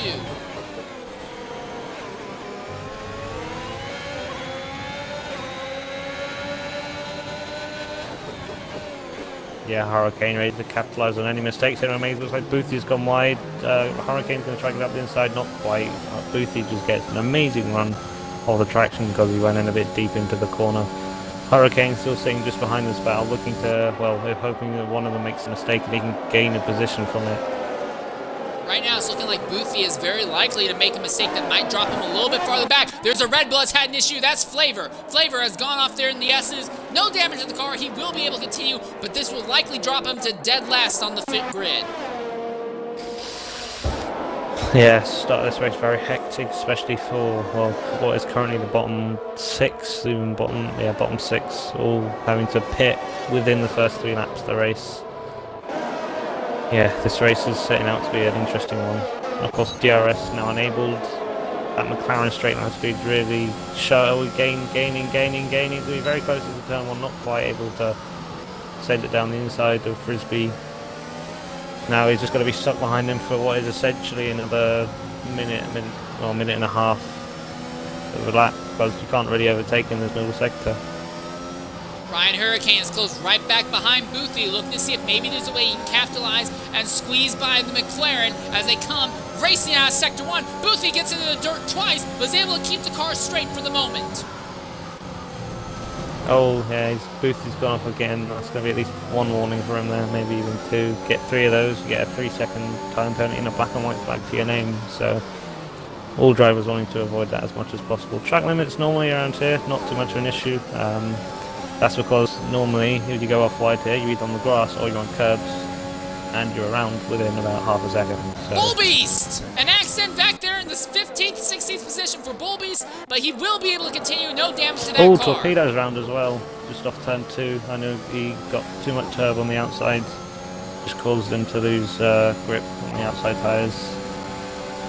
Hurricane mustering a charge against Boothie, but the McLaren is better kitted for straight line speed. They have the same engine, but the McLaren has a less draggy aerodynamic setup, so Boothie able to hold ahead of Ryan Hurricane down the non-DRS straight. I don't think the same can be said here on the main straight, though. Yeah, this DRS trend's looking to take shape now, even though the McLaren is gaining slightly in the first part of the straight. That could be just due to better traction on those soft tyres. Still be better at this stage of the race up until probably about lap 12. 13 we'll start seeing mediums come into their own. Fiend! Your race leader has gone off circuit, and that gives the lead back to issue. He bounced out circuit, and now he's more than 2 seconds off, and is already coming under pressure from Jabaston. Yeah, of course, him being on mediums as well, coming into the two Dagmars, two very high grip corners, so if he runs wide here, just going to give Jeebus John a run into the hairpin, and then even off the hairpin as well. Traction off this hairpin is very tricky on softs, let alone on mediums. Fiend looks to be usually a defensive line, even though John is too far back to make a move. Bit on the grass running there from Jeebus John, and it looks like he's going to stay behind for the time being. And what this has caused, it now means that Fiend is there in second, and with the slower medium tires, you have a DRS train that has formed from second all the way down to 6th. Boothie, though, is losing touch with Frisbee, and that could really change how this little fight goes. Boothie, time penalty for going wide there, coming out of Spoon. Yeah, that corner is very, very understeery on the exit, of course, because, well, it's off camber and both, it's off camber and it's just coming off of what is already, you're already turning left going into the corner. Just tightens up, which makes it, very satisfying to get right, but also very crucial to get wrong. Onto the main straight, Boothie pulling away from Hurricane. Though Hurricane has started to come back, he has basically double draft down the straight. Boothie, despite having a better engine and better aerodynamic compounds, is not able to close the gap on Frisbee. Fiend has lost the position to Jabus John going through turn 1. Yeah, I mean, that'll be tyre difference, that will. I think that Fiend will be able to maybe keep on, if he can keep on the back of Jibus John for the next sort of 4 or 5 laps or so, his tyres will start to go off a little bit more than, Fiend's tyres will be in better condition, obviously, as he's on the younger medium tyres than Jibus John. He is only running about 30% ERS at the moment, so maybe he'll just try and sit behind, save his ERS, and go for a move later on in the race. Also farther back in the points battle, Mr. Anderson has caught low for the 9th position, and both of them are closing in on XRL. 19 is trying to close on Anderson, but Anderson has caught low, and they're both closing in on Smoothie 25 farther up the grid.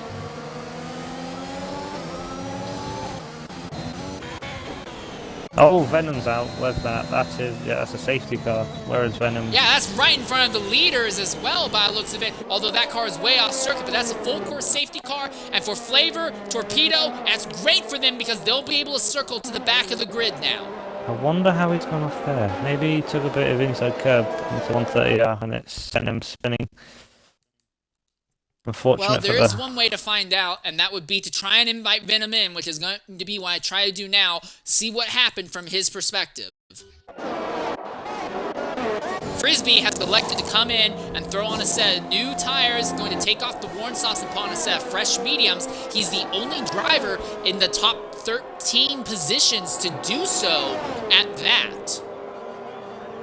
Yeah, I mean, interesting choice from the Haas, but I mean, he looked like he was getting stuck behind Fiend, so why not try and undercut him? Fresher tyres, slightly, albeit only slightly fresher. It's going to be interesting. We'll see. Young Maneuver almost a full minute out from Frisbee alone, so we're going to be under what will likely be a very long safety car as Young Maneuver is actually elected to come into the pits.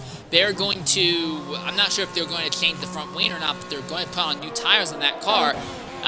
Bullbeast is staying out. Worsen is also going to come in. Worsen had just been involved in an incident just before the yellow flag came out.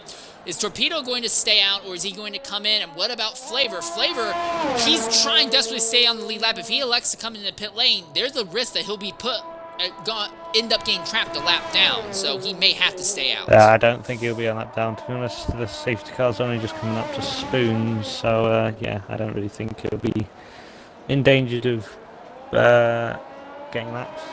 He's on softs, relatively new softs. They did only box with him on lap 1.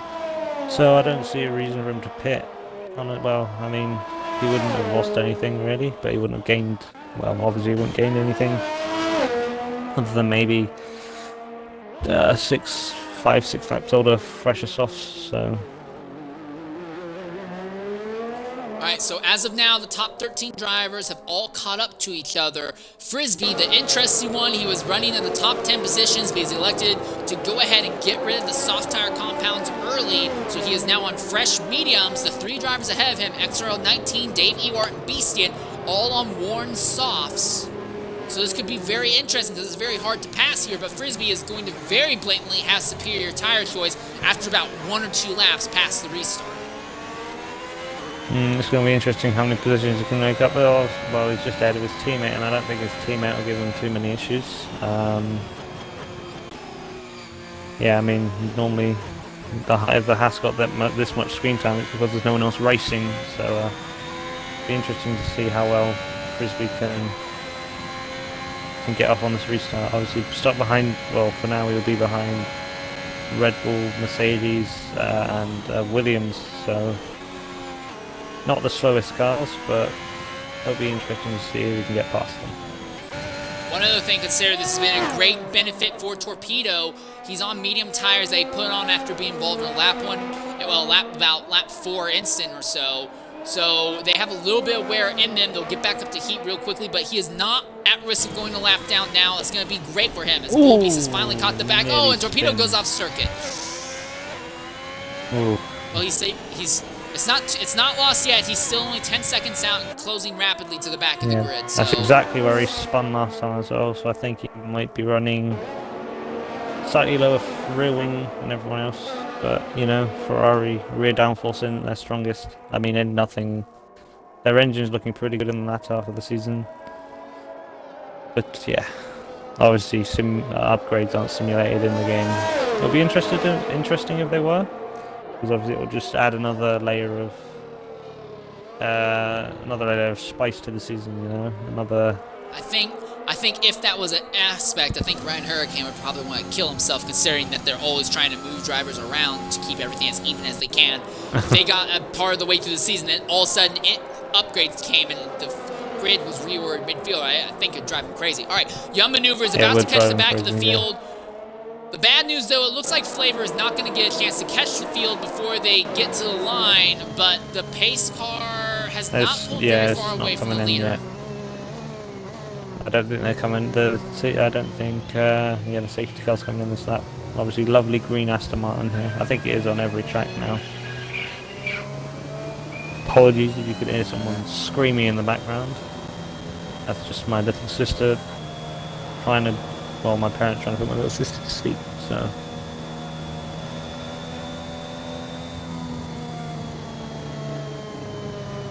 Alright, here we are. Now Flavor is coming to the final chicane. He'll make up most of the time that he's down on the main straightaway, and we should be going green coming on to lap 9.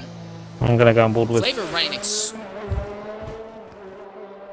extremely slow there in the chicane. I don't know if he was trying to be cheeky and find a way to save extra fuel or what, but... Perhaps, he doesn't have any need to, he's not underfueled.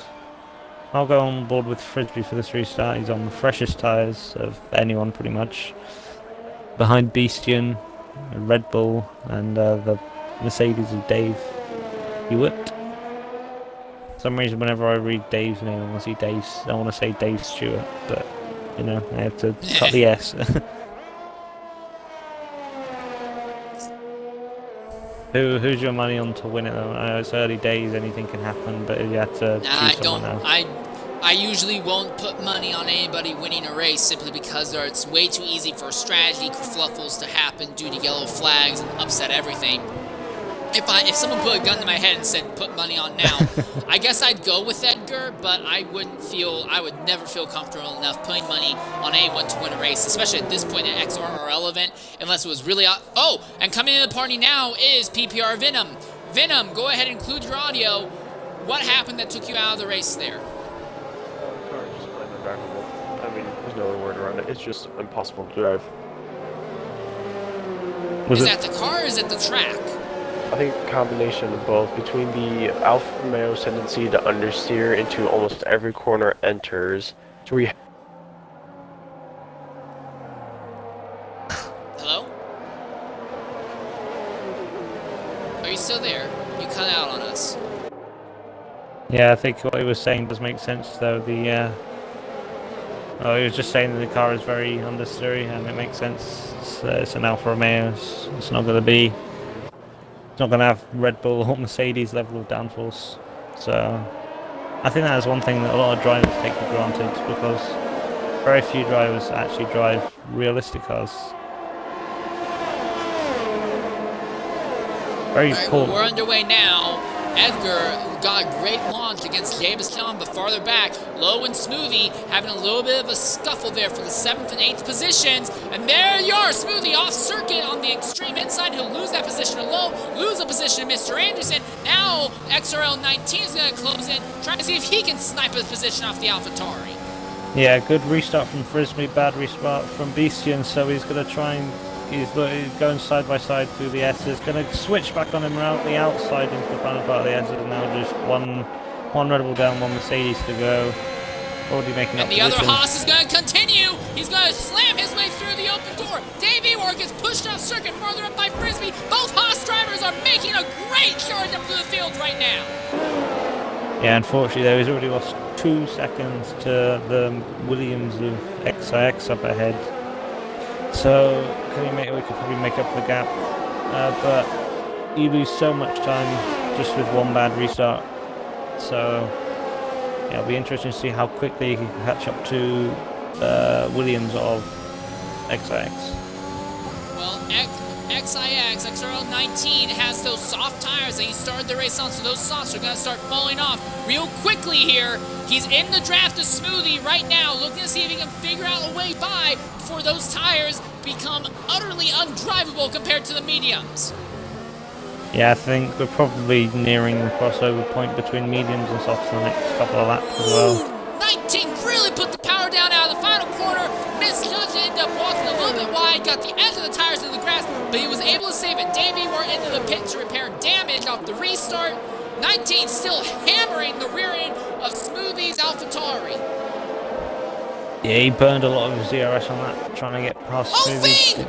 Out of the 3rd position, XRL Fiend has spun off and is going to drop out of the top 3, possibly out of the points-paying positions.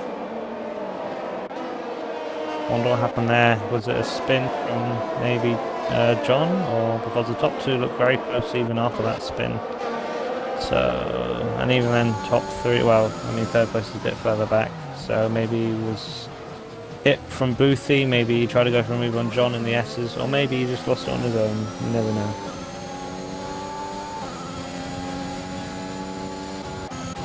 Farther back, Mr. Anderson, your points leader, is closing in on XRL Low, one of your main championship contenders, trying to see if he can squeak by him here as they're running through the spoon curves. Coming onto the non-DRS back straight now. Yeah, Mercedes versus Renault engine. Renault aren't known for having the best engine in the straight, and obviously Mercedes 2020 Constructors World Champions, so it's going to be, I mean, I think it should be a fairly textbook move down the straight, to be honest. DRS, if it's been enabled. I haven't been, yeah, okay, no, next lap it'll be enabled. But there's only one DRS zone on this circuit, and that is on the main straightaway.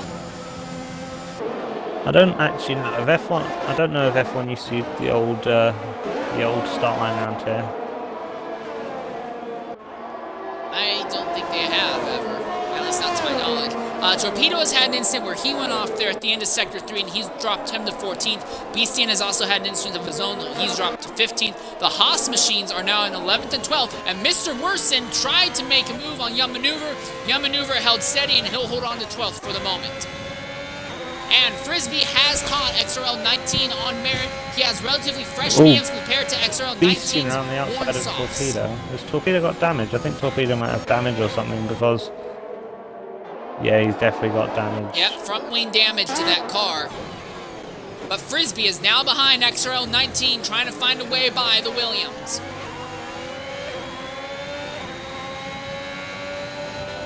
Yeah, closest battle on the field between these two.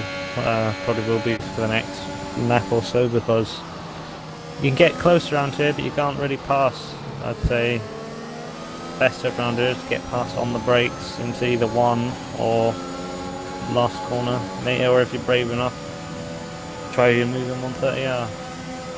Looks like he's going to get a good run on him, but he's using a lot of his ERS. Here is Frisbee. Oh look, he's going to go to the outside here, braking, so who's going to be best of the late breakers? Looks like the Williams did, but Frisbee's going to get the better exit. He's also going to get the DRS down the straight, so... But will the Williams have the DRS? No, he doesn't. Red light's flashing for both of them right now. And yeah, it's going to be a pretty Texas move into turn 1, although he's not going to have any ERS left by the time he gets there.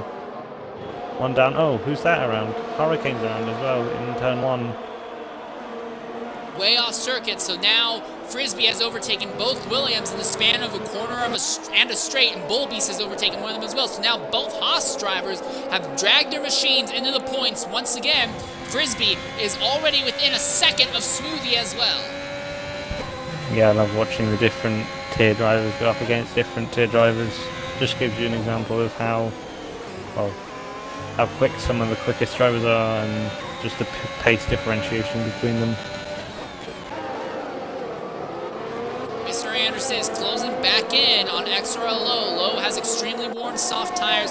Anderson has medium tires with the same amount of wear, but medium tires can go a lot longer and take a lot more abuse than the softs. You can also ride the curbs a lot more as well. A lot more load can go through the mediums and the softs, just due to their structural shape. Frisbee now looking to get past the Alpha Tower of Smoothie. Won't be able to get close enough into the chicane, but it will get DRS down the straight. Smoothie won't, so it'll be interesting to see how close he can get by the time we get to turn 1.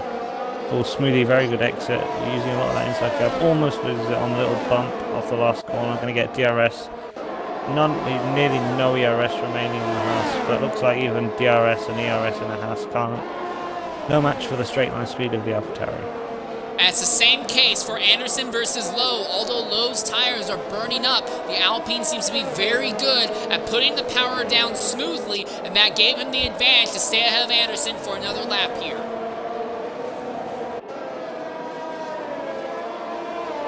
It's amazing watching how close the drivers can follow on the game versus how close they can follow in real life. Obviously, we haven't raced at Japan in a few years now, so be exciting to see when we do come back here. Ryan Hurricane has gone off again there in Sector 1. I don't see any damage to that car, but now he plummets even farther down the order, down to the 15th position. Yeah, this race for him is going from bad to worse. Yeah, Frisbee has a run on Smoothie, and Manderson has a run on Lowe. Lowe's gonna block the circuit going into Spoon. Anderson doesn't care. He's still putting the pressure on the Alpine. Oh, and the McLaren's around, and that's Boothie.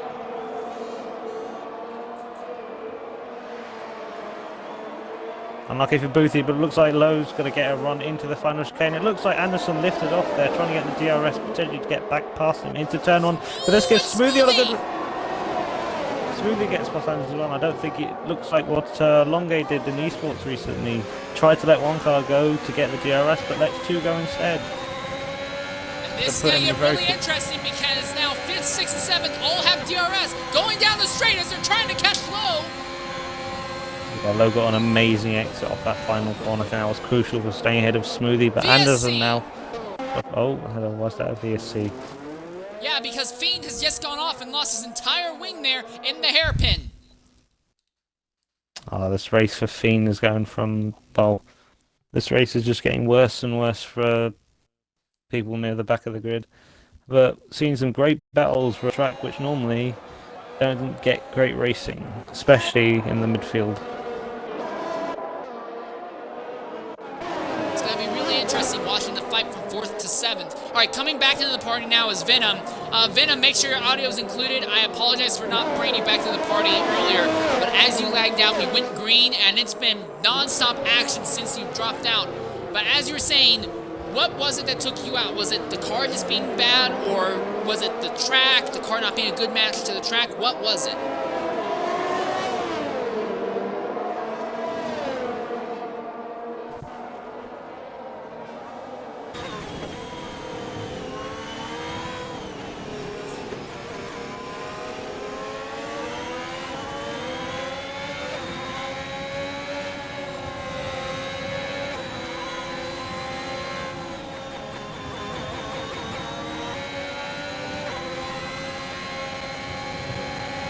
Alright, so now the question is, do you think you can recover from this in the next race?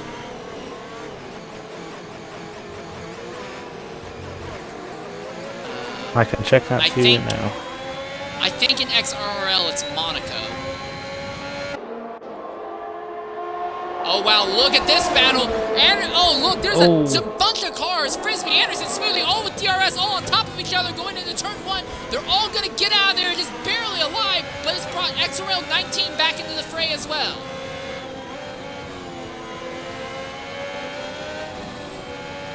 Going to Monaco, followed by USA and Mexico.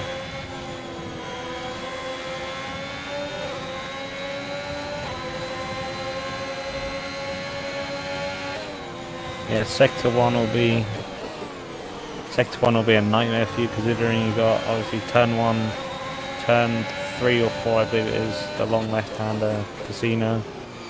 The middle sector may be slightly better, but then the last sector again, the Monaco high-speed corners, so best of luck to you in Monaco obviously.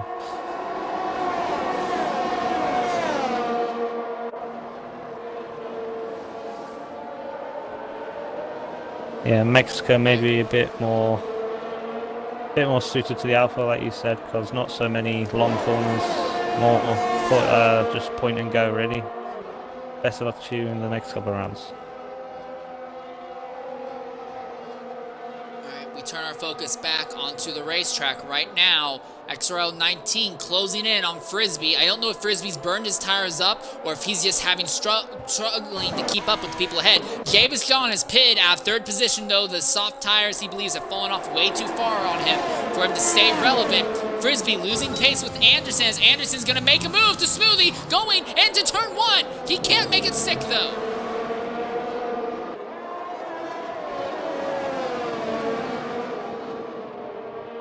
Young Maneuver also very close to Mr. Wilson to turn 1. He also had DRS. This also another very close battle on field.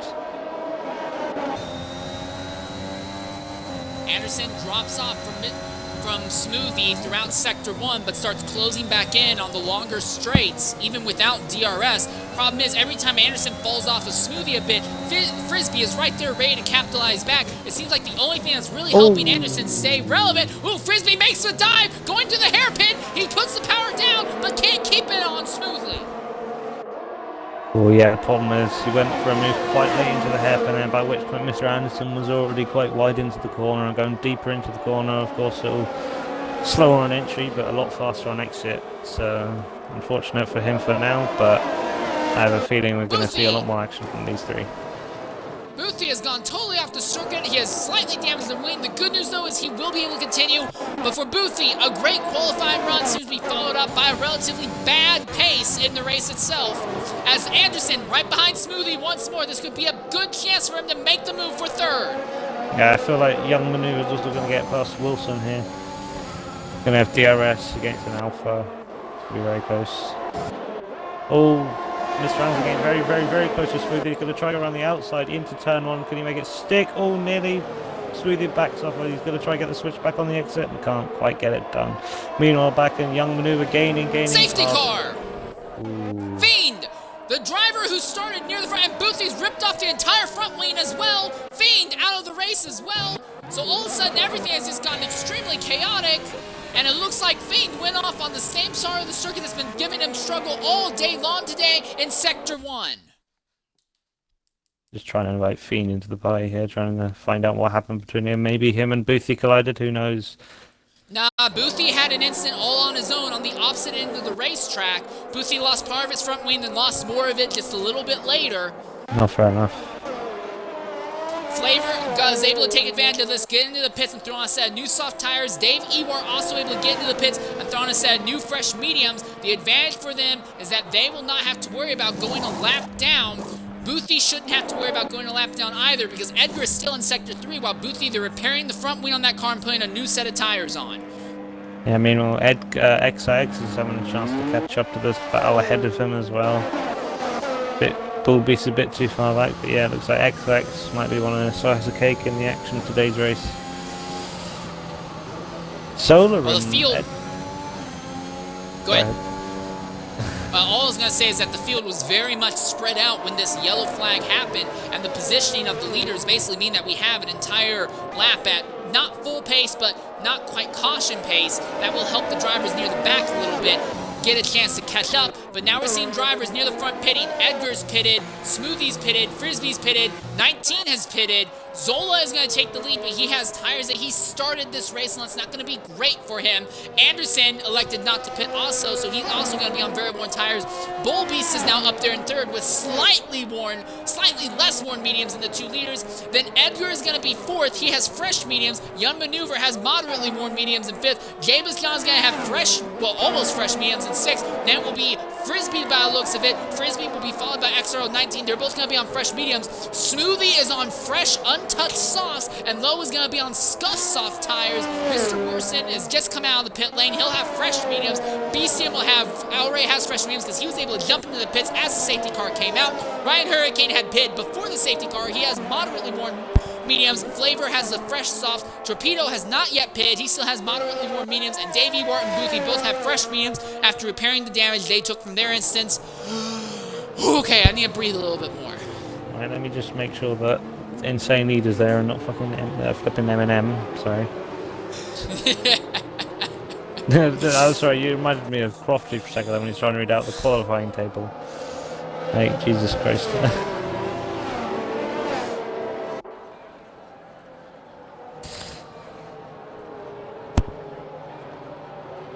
Alright, well, one thing's for sure, this entire race has now changed focus. Zola will now be in the lead, as will Anderson, but they are going to be on the oldest tires in the entire grid, with Bull Beast behind them, just only slightly less worn. Edgar, who's been dominating this race thus far, has had the advantage of being on the front row, well, being in the lead pretty much since going out of the end of the first VSC, pretty much. So Edgar has been dominating clean air, but what can he do in dirty air? That's going to be the real question. We know that when he was second, he was able to move up, but now he's going to have 3 much slower cars ahead of him. How can he adapt?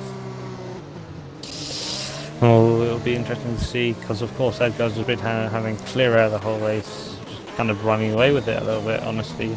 Him and Zola. Zola is probably in the worst situation, of course, because his only option from here would be to pit on hards, really. And honestly, I would have made the same decision that Zola did, stay out on mediums, go to softs later on, because obviously he'll be on fresh rubber, everyone else will be on old rubber. So the possible good news for Zola, though, is that he's going to have fresh air on the front wing of that car, so those tires, although, yes, they're very worn, they're not going to get any fresher. The amount of age that will be put on them will be a little bit slower than everyone behind. The fresher the air ahead on your car, the better your tire life is going to be. So Zola might be able to stretch a little bit longer on this set and try to open up a gap on the people behind him. It's not going to get him the race win, obviously, but it could pay him good dividends when it comes to end race finishing position. yeah, going to be interesting to see how he takes this race as well, because obviously quite a long run from the start-finish line down to turn 1. Slipstream isn't as much in the game, so won't be as fussed about going on the line or not trying to give the car behind Slipstream. And I'm also sure Anderson won't be too fussed about trying to get past Zola, but trying to keep the Haas and AlphaTauri behind. I think that'll be their main focus for the next 20 laps or so, because, well, these medium drivers are only supposedly about 2/3 of the way into their stint. Boothie rushing, catching to the back of the grid. He's only about 11 seconds out right now, so he should catch them very shortly. We should be going green on lap 21, not quite halfway through this race today. And despite having a lot of instants on track, we've only had 2 DNFs thus far, so this has actually been a lot cleaner of a race, a lot more racer of an event than I think most of the drivers are anticipating. Reasons like this is why I love Suzuka, and why I think people who trash talk Suzuka are probably a little bit deficient upstairs. Not seriously That or metaphorically, they just can't drive that well around here. Yeah. Yeah, All right, I mean, well, McLaren sandwiched the field, and McLaren leads the pack, and McLaren's in the back of the pack. What are they going to be able to do as they come to the green flag here in Japan? I shall go on board with who's out of position at the moment. I don't know, I'll go on board with Smoothies on fresh softs. Who is just the green behind. flag. Oh, Zola Anderson got a great start. Bullbeast did not. Edgar already has a run on Bullbeast going down the main straightaway. Neck and neck for the 3rd position. Edgar's Oh, on the inside. Frisbee. There's nothing Bullbeast can do back. Frisbee got up the inside of John into turn 2. Is he going to make it stick? He does just barely make it stick. Very ambitious move from Frisbee very late into the corner. He made that move, but it paid off for him now. Up onto the back of the Ryan out! Oh, and Davey warts around, and he warts into the wall, and he's going to damage the car as well. Ryan Hurricane out of the event. Oh, and Torpedo's turn out, Torpedo out. And now Torpedo, the Ferrari who's been struggling all day long, he's out of the event. 2 DNS and another spin, and yes, the first sector alone, but we are still under green flag for the moment. Anderson very close on the back of Zola. Going to try to get a better run off the hairpin to maybe get a run into Spoon. Every driver now has a full battery, so Zola not burning any of his. Anderson choosing to try and get past into Spoon before she touches the grass. Has to lift off a little bit. Oh, this race is... The safety car certainly throwing everything up into the air. And Edgar is putting mad pressure on your points leader, Anderson, right now. Anderson's lost touch with Zola. He's going to try and make a move for the position. Going down to 130 yard. He's looking to the outside. Will he come into it? Ooh, he's on the grass. Just barely. Oh, yeah. Anderson had the inside there. A bit more confidence as well. Was sure that Edgar on the outside was going to back off. But if anyone was going to lose out there, it was going to be Edgar, as he was on the outside. Anyway, Zola seems to have a reasonable 7/10 lead over Anderson now. The closest gap being between Bullbeast and, well, actually, no, Edgar and Anderson still. Well, actually, no, Smooth. Oh, Smooth and John going side by side into turn 1. Very ambitious. Low trying to go around the outside of Smooth, however. Not able to quite make it stick into turn 2. Turn 3, just massive train through the next 6 corners now. And it'll probably look like that for the rest of the lap. It's gotten to be an absolutely insane event here ever since this restart. I'm going to try real quickly and get the drivers who crashed out earlier out. Young maneuver, gone off circuit. Now he's going to fall back out of the points main position. Coming into the party right now is Ryan Hurricane. Ryan, accident on the restart. What happened out there? Oh, Boothy's out! And Boothie is out. Boothie has just crashed out as well now in Sector 1. Now only 15 cars are left, but we're still under green flag racing as Anderson, Edgar, and Bullbeast are all on top of each other. Edgar's got another run on Anderson going down the non-DRS straight.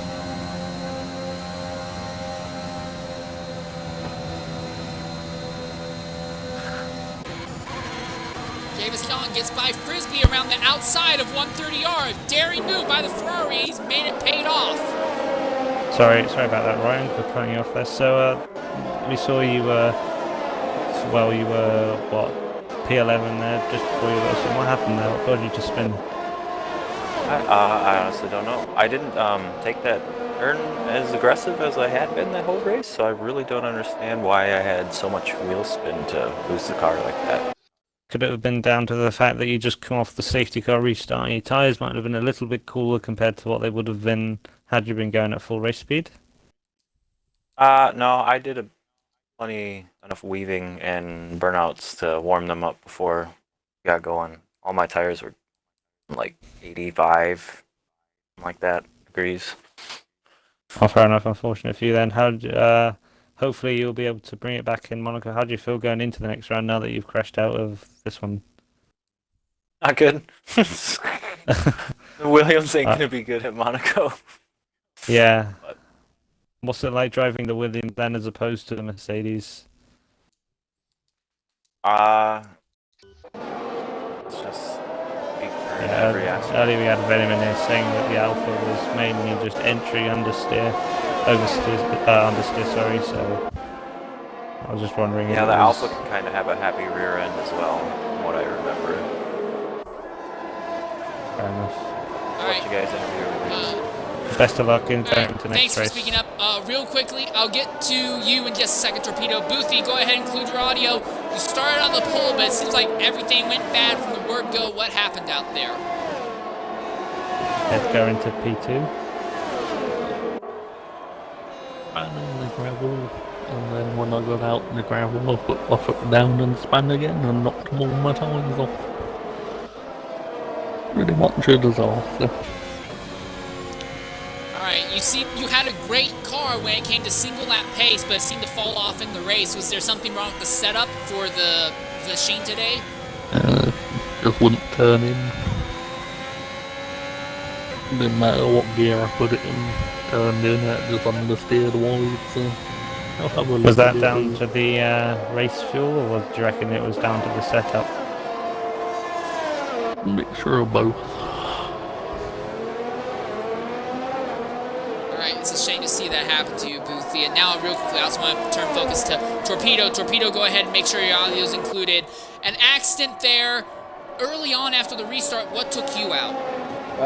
Just on the curb, on the inside of the S's, and just spun, like, not long after Ryan went out. Just very poor race from me, constantly spinning. Yeah, it looked like you're having a lot of Nice. troubles in that S's section. Was it just that section on the track where you were feeling the car wasn't right, or was it ever on the track?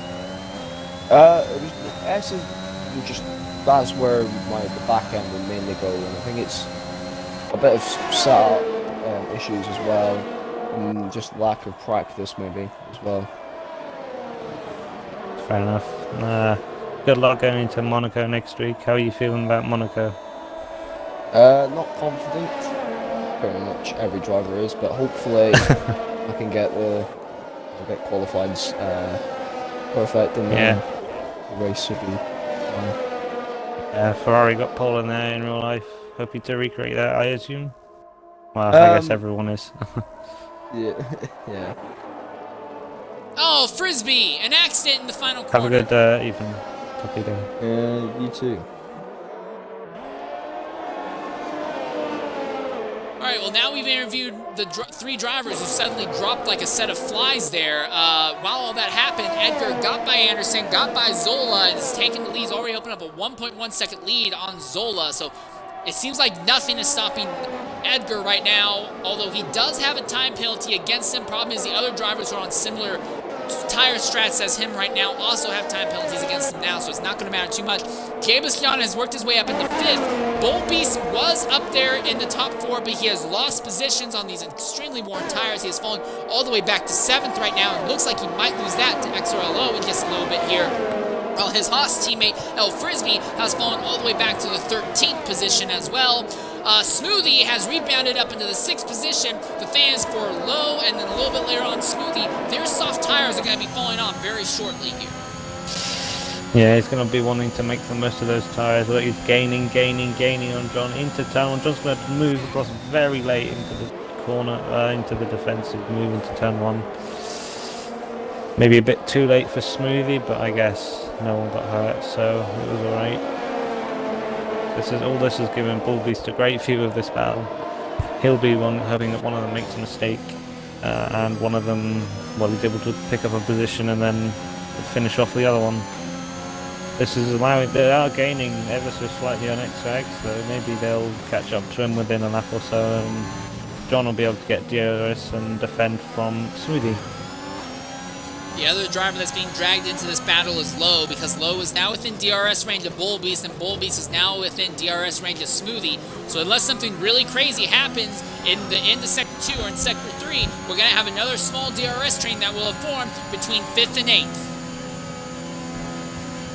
Yeah, DRS train, probably driver's worst fear, honestly. Being stuck in a DRS train, no one can overtake anyone other than the second driver on the first driver. Oh, here comes Low on Bull Beast down the straight, and he's just gonna sheerly outpower him. So the Alpine power plant still working very well for Low. He moves up to 7th, but he's now out of DRS range though of the Ferrari ahead. But the Ferrari is going to be able to strike against Smoothie here. No, he's not. Smoothie has DRS on XRL 19 ahead, so he'll be able to use that as a defense, so they will not change positions for another lap. Closest battle on the field at the moment is Smoothie to XIX. I mean, this first sector is just, it's amazing to drive, but not amazing to sit behind someone else. indeed. These cars are very twitchy and unstable through Sector 1 alone, and the aerodynamic wake from someone ahead is just going to make that even worse. 19 pulls away a little bit of Smoothie in the first bit of Sector 1, but then Smoothie closes right back into the final corner of that and then going through Sector 2. 19 opens the gap up just a little bit, putting the power down, but then it all closes right back up. Fourth, fifth, and sixth all on top of each other, going through the hairpin. Smoothie even closer to 19 now than he was at this point last lap. 19 gets a tire into the dirt. Smoothie has a big run. 19 gets the other tire into the dirt. They might try and move here and spoon.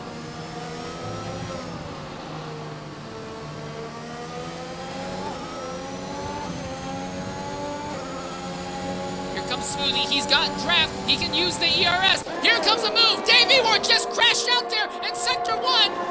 But it's neck and neck. 19 going around the outside, and there's contact. And 19 hard to the inside wall. All across the track goes the debris. It's right in front of the field, and he gets hit hard by the Alfa Romeo as well. And that is the full course safety car as Flavor comes rushing up, and Flavor has nowhere to go. Flavor just absolutely punted Mr. Wilson. Oh, and Beastian punted Mr. Wilson as well. It's almost like they're not trying to avoid him. Oh, did I just... Somehow, Mr. Wilson's car is still going, but just as Dave Ewart had a DNF accident that happened in Sector 1, we saw 19 get turned sideways from contact. He went into the inside wall, bounced across the track, and the two Red Bulls had nowhere to go, and we are now back under a full course safety car. Safety cars have spiced this race up so far. They brought this is going to bring Frisbee right back into it. He was so close to being a lap down before, so this is a big relief for him. His tires are going to be brand new, I imagine. Yeah, only 4 laps on his current set. Meanwhile, Zola and Anderson on 27 lap-old mediums, been on those mediums since the start of the race, of course. This is probably the last thing they need at the moment, because when they do inevitably pit, they're going to come out just behind. Well, they're going to drop a lot of positions to all the way to the back of the grid.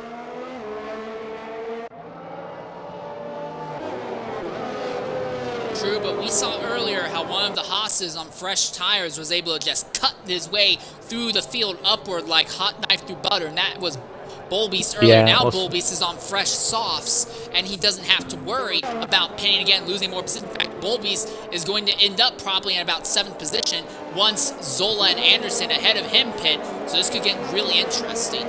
Yeah, of course, the undercut around here being probably one of the most powerful in the game, up there with France and Bahrain in terms of undercut, how powerful it is, just because of how good new tyres are around here. Tyres drop off in terms of pace quite quickly for the first probably about 10-20%. After that, tyres stay about the same, at least from my experience.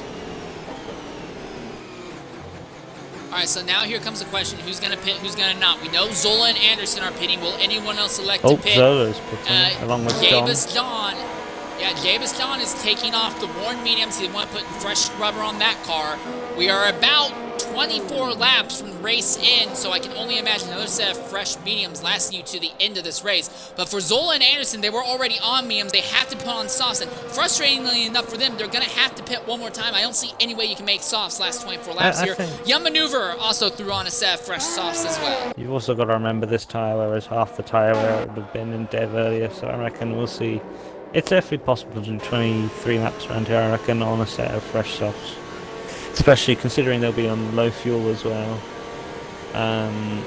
Yeah, they'll be on low fuel, well, lower fuel level, less deg, putting less energy through the tyres. They'll probably be able to attack the curbs a little bit more than the cars ahead of them as well, just due to the freshness of the tyre. And they won't simply have to worry care for their tyres as much, such as Flavor and Beastian, who are both on 10 and 12 laps respectively.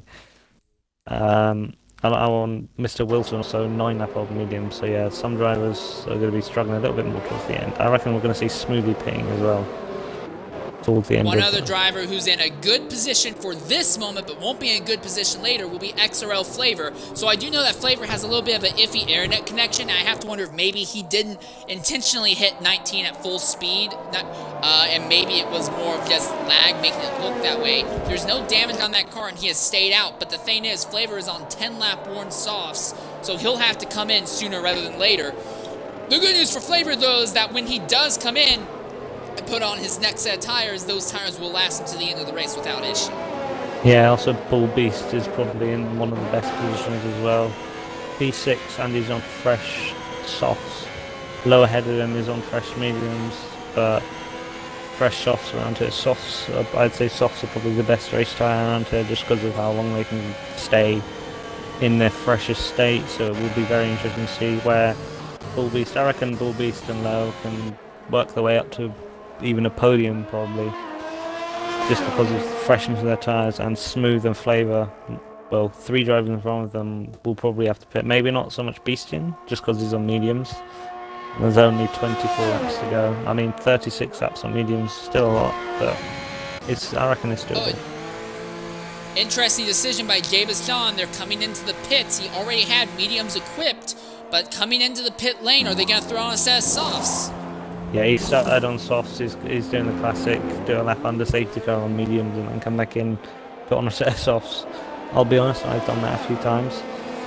Also Frisbee as well, it's going to be interesting to watch him come back through the field, and if he catches up to his teammate, if his teammate will hold him up at all. Team orders aren't as much of a thing, or not that I'm aware of, at least in XRL, as they are in real life, so yeah, it'll be interesting to see the 2 Haas's potentially battling it out later on against potentially Wilson. I reckon Wilson will fall for that pretty quickly, along with maybe everyone on 1 tyre really, as opposed to fresh tyres. But Edgar has just been dominant all race, so it'll be interesting to see how well he can handle the restart. I think Edgar's not going to have a problem. I think at this point in the race, it's very clear that unless Edgar gets involved in an accident or someone else hits him, it's going to be a walk-off for him. He had to restart 4th and was able to make his way through the field without issue. As long as he's not like 5th or something on a green-white checkered finish for this race, I think this race victory is automatically going to go to him. Yes, he does have a time penalty against him, but it's only 3 seconds. And everyone else on track who is on a similar tire strategy as him right now are also on 3 seconds or more worth of time penalties. The only exception to that is Bull Beast, but Bull Beast right there is back in the 6th position. So I think Edgar has this race win in the bag right now. Yeah, I think keep an eye on Zola as well. He's on fresh softs. He's also in the McLaren. The straight line speed, very useful around here considering the overtaking opportunities are into 130R and into turn 1. So, alright, well, we're coming to the green this time. 12 drivers left on track, only 10 of them will be eligible to score points by the race in, so the fight between Anderson, Young Maneuver, Frisbee, and Jabez Young could get really interesting as well. The pace car pulling off circuit is AlphaTauri 1-2 as they're coming to the green flag at Suzuka with 23 laps to go. I don't see Smooth posing a threat to Edgar, their teammates. They're probably trying to think about the team championship as well because, well, at least in real life, and I don't know if there's a prize. Oh, and Beastian huge off into the circuit! Way off track, and Beastian is out of it! It's the second. It looked like Flavor let off a bit coming into the turn 1 to make sure he hit the braking zone, and Beastian didn't see it coming. He went right over his teammate's rear tire and went deep into the barrier, but we are under green flag still.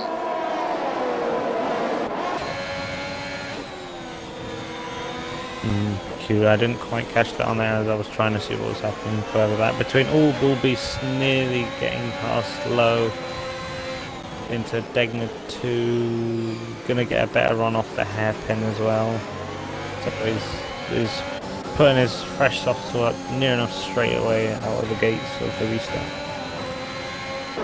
James John Frisbee fighting for that last point pain position back there in 10th and 11th. Going through Spoon now. It's the Haas just barely ahead, but the Ferrari is fighting back and fighting back strong.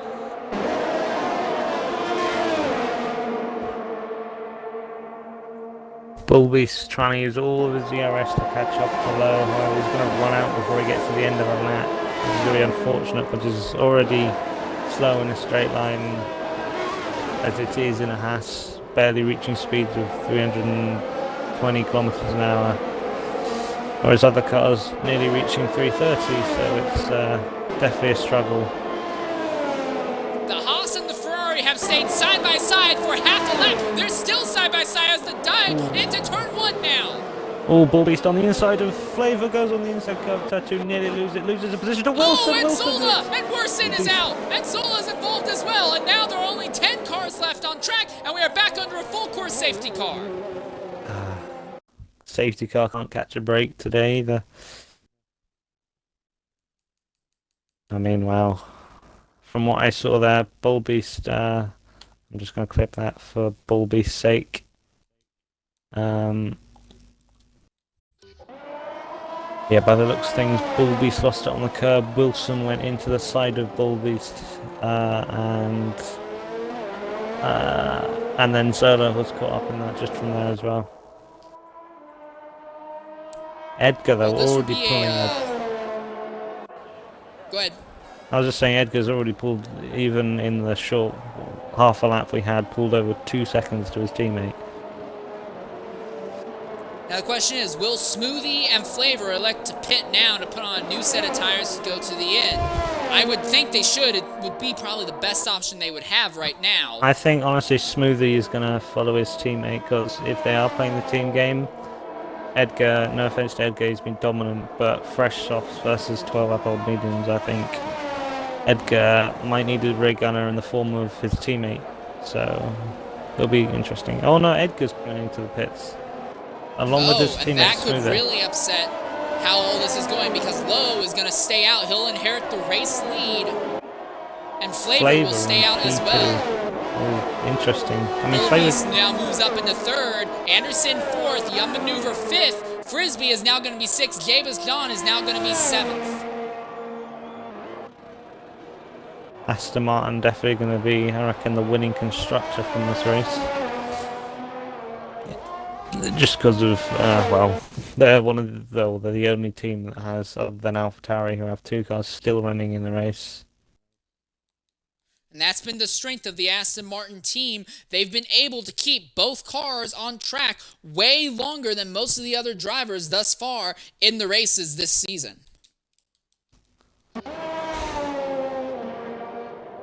Yeah, I mean, I reckon Bull Beast could still win this. He's on the freshest soft. Well, he's on the second. Well, he's on pretty much fresh softs.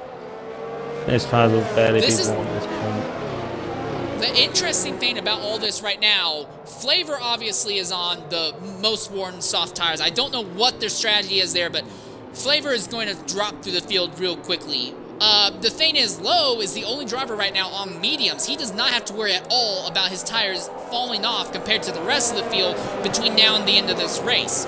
But everyone from 3rd on back to 10th have relatively fresh tires, so this is going to get really interesting for them. Coming to the party right now is level 6 Beastian. Beastian, make sure your audio is included. Gigantic accident there coming to the green flag. What happened that took you out?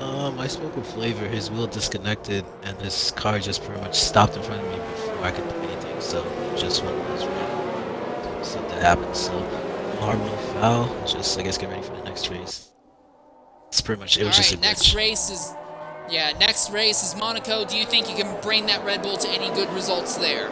Well, I'll do my best. Monaco is just surviving, and I'm pretty decent at that. So we'll see. Yeah, I mean, if you survive as long as you did around here, I reckon you can probably get in the top 5, if I'm honest. Anyone, yeah. I reckon we're not going to see many. Yeah, the hilarious thing was it XNA or whatever we did in Monaco? I didn't get any damage until like basically. It was funny. Then I crashed into the back of. I crashed into the back of Flavor again. He missed it. So yeah, it's Monaco, so it's just surviving and not getting accidents. So I pretty much like did. So I have my confidence down. Yeah, best of luck to you, Monaco. Alright, thanks guys. Alright. Well, now we turn our focus back to the racetrack. Only 10 cars are left. If these 10 drivers can finish this race, they are all guaranteed to earn points. For Mr. Anderson, that's great for him because it means that it will further help his lead in the championship as it stands right now. His biggest rival in the title, though, Raptor, did not show up today, and Lowe, his next biggest rival in the title, though, is leading this race. The thing is, we have no idea if Lowe is going to be able to hold on to the lead. He is on medium tires. Everyone behind him, with the exception of his Flavor, is on relatively fresh softs. So This is going to be a very interesting race to the end, even if we don't have another safety car. I think every single position is up for grabs. And now there's one other question. Do you think Edgar, on fresh softs back there in 8th, has time in what will be basically an 18-lap sprint to the end to get to the lead? I think he has enough time with the pace he's shown today. I mean, the AlphaTauri is one of the quickest in a straight line in the game. I think it's just shy of the Red Bull in terms of straight line speed. It's quicker than the Mercedes, which is I just find shocking. So yeah, the straight line speed won't be a problem. It's just a case of we haven't seen him in traffic yet today, other than the first lap, really. So it's going to be interesting to see how he handles the 8 cars ahead of him. And yeah, but I reckon he can get to the front. All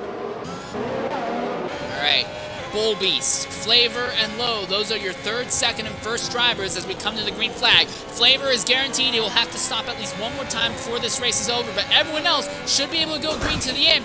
Lowe backing the field up significantly in 130R, trying to play a little bit of shenanigans to maybe get other drivers behind to get penalties and keep them from fighting for position here. No one's going to fall for it, though. But we're coming to the green flag. I think Edgar did just touch John there. Yep, 5 seconds. Yes, he did, and that's a 5-second penalty against Edgar, and that could have just stolen the win away from him as we are under green flag now. Bull Beast already by the inside. Although Edgar is already up to 6th place because of Frisbee running wide. I don't know if that was an instant he got pushed wide or he just lost it on the little bump.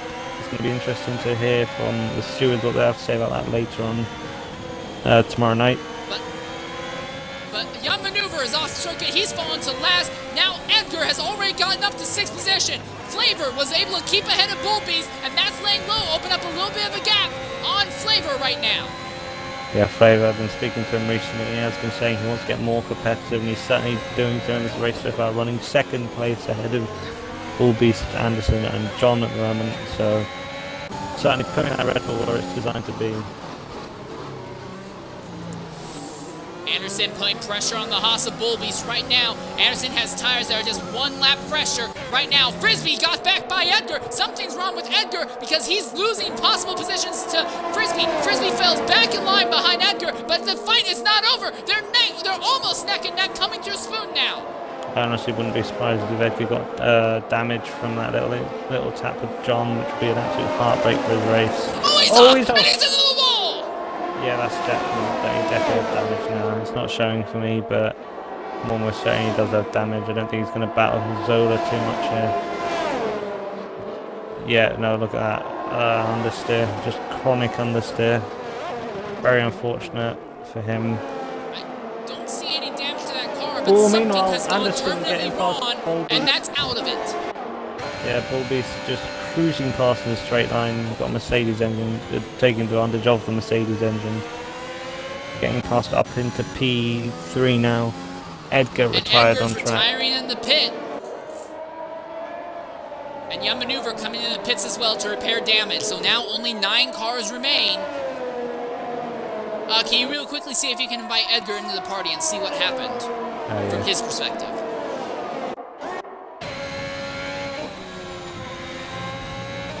Yeah, I've invited him in. Hopefully he joins us.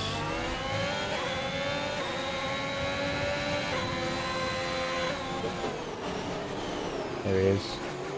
Alright, coming into the party right now is XRO Edgar. Edgar, you have been the dominant force in the race all day, but what happened on that restart there? And he's already left. He's gone.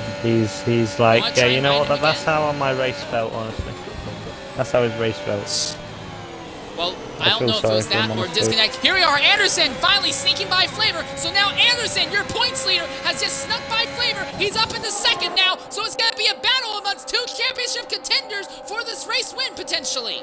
Yeah, it's going to be very interesting to see how quickly Anderson can close down Low, fresher tyres, softer compound tyres. Long tier, the tyres, I believe, are the hardest on the Pirelli spectrum. So they're not going to wear very quickly anytime soon. DRS this lap, Anderson hoping to get in the DRS, but he still has to deal with the Red Bull of Flavor and the Haas of Bull Beast. The thing with Anderson, though, is that Anderson has 6 seconds of time penalty against Lowe, who only has 3. Also, the mediums aren't going to fall off by the end nearly as much as the softs will. The softs are going to be crying out in pain for the last few laps here, and that might be enough for Lowe to hold on and still pull off this win. Anderson needs to get up to Lowe, put pressure on him, and get by him as fast as possible. Yeah, Flavor's going to be coming up to the end of his stint on these tyres as well. I reckon 18 laps now on his softs, and there's still about 15 laps going this race. If he can go to him, that could be 33 laps done on his soft tyres, which I think in a feat of its own. I mean, he's in a Red Bull, so if anyone's going to do it, he's going to do it. Flavor also has a reputation of being very good and careful with his tires, but I don't think he's that careful with them. I don't think anyone can actually be that careful. There comes a point where, tire conservation becomes, unrealistic, and Bullbeast is putting massive pressure on the Red Bull Honda right now.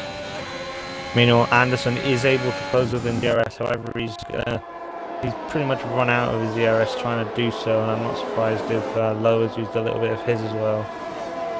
Oh, it's going to be very close. I think Anderson might sit behind him for a few laps and just try and save up some of his DRS to make sure that when he does pass, he stays Zola with a big dive on Frisbee going into the chicane! And he couldn't make it stick, though. Frisbee keeps the position for now. However, McLaren straight line speed versus a Haas straight line speed should be easy move for the McLaren driver. Oh, and the Ferrari behind them. James Jones just had an instant going through turn 1, but he saved it and is still in 5th. But Bullbeast has gotten by Flavor. James Young got caught in the aero wake behind them. Nearly spun out in turn 1, but he's recovered it. That would be a save of the day, from my opinion. Yeah, I was going on board with Zola and Frisbee and Zola's straight line speed. Honestly, it looked like a different formula, and well, many people said that before, but well, he was going like a rocket ship past Frisbee. Nothing Frisbee can really do. The straight line speed of that Haas, as everyone knows, is atrocious. Alright, Anderson is closed within 3/4 of a second of Lowe, and he's getting ever so closer and closer. He needs to get by him, though, as soon as possible. There is no way around that. The problem is Anderson has almost no ERS, while Lowe is running with over 50% of the battery charged right now. Yeah, I think Lowe is honestly thinking more about the long game than Anderson. At this point, I think Anderson should be trying to save up his ERS to go for a big move later on in the race. But then again, tired, dead, and dirty. Yeah, maybe he should just sit back a little bit. Sit maybe a second. Well, Anderson has more time penalties against him than Lowe does, so Anderson needs to get by Lowe as fast as possible if he wants any chance of winning this race. He's got DRS, he's laying on the ERS, coming down the straight. Here we are for the lead on the outside. Red Bull versus Alpine, neck and neck. Now the Aston Martin's got a leak ahead, and the Aston Martin takes the lead. And I said Red Bull, I apologize, it's an Aston. It's still good. Zola also was the fastest lap of the race, showing how quick that McLaren is on low fuel, obviously in qualifying 1.6 for them. Very good result. Also fairly realistic as well, considering real life performance of McLaren's. Zola has is closing in on Smoothie right now, but Zola has time penalty, Smoothie does not. So that could be a big factor in this. Flavor is on 20 lap old softs. Surely he's coming in soon. I mean, I think it might be doable considering what. Yeah, it's going to be close, to be honest. He's got another. I think Flavor might be waiting and betting on having. I think Flavor is betting on maybe one more yellow flag, even a VSC, and taking advantage of that to pit and try to minimize the amount of time he's going to lose. But just due to how the field has formed right now, when Flavor pits, he's inevitably going to fall back to the 8th position. There's no way around that. What happened to Young Maneuver? He had an accident on the restart, as did Edgar, and Young Maneuver was able to continue, though. He's just been way off pace since then. He's put down some good laps, but it's just he's basically irrelevant because of how far out he is. All right, Lowe is within DRS range, and he's able to lay the ERS on Anderson on the main straightaway. He's closing, but not closing fast enough to make the move, as John gets by Bullbeast now for the 3rd position. Yes, Smooth is also chasing down Flavor. That last lap was about 0.3 quicker. So, yes, interesting to see how hard it's going to be for him to pass the Red Bull. The Red Bull in the game notorious. Oh, Bullbeast is off! That's And unfortunate. Bullbeast goes off in the S's, and that drops him to the 8th position. Zola has just got another time penalty. And Lowe is closed back in on Anderson. He is closer to Anderson now than Anderson was to him when 2 laps ago. So Anderson needs to open up 3 seconds over Lowe, but Lowe is not letting him get away. Lowe is laying hard on the ERS, and it's letting him keep pace with the Aston Martin. Yeah, but I think that Aston Martin's straight line speed might be just enough to keep them ahead. Obviously, at Hungary we saw Sebastian Vettel and Esteban Ocon going at it, and every time Vettel had DRS, he was just getting within a tenth of a second, and very, very, very close between them. So I have a feeling we're going to see something similar here for the rest of the race. The difference, though, is that Anderson doesn't have a lot of ERS to use, while Lowe is still at about 50% charge He's with gonna his get- ERS. He's closing. He's not using his ERS, surprisingly, so he might just be trying to bait Anderson into using some of his ERS and just saving his tyres, lift the off into turn 1, maybe saving a little bit of fuel as well. Who's that? Yeah, Bullbeast is in the pits, no surprise there. As he had damage.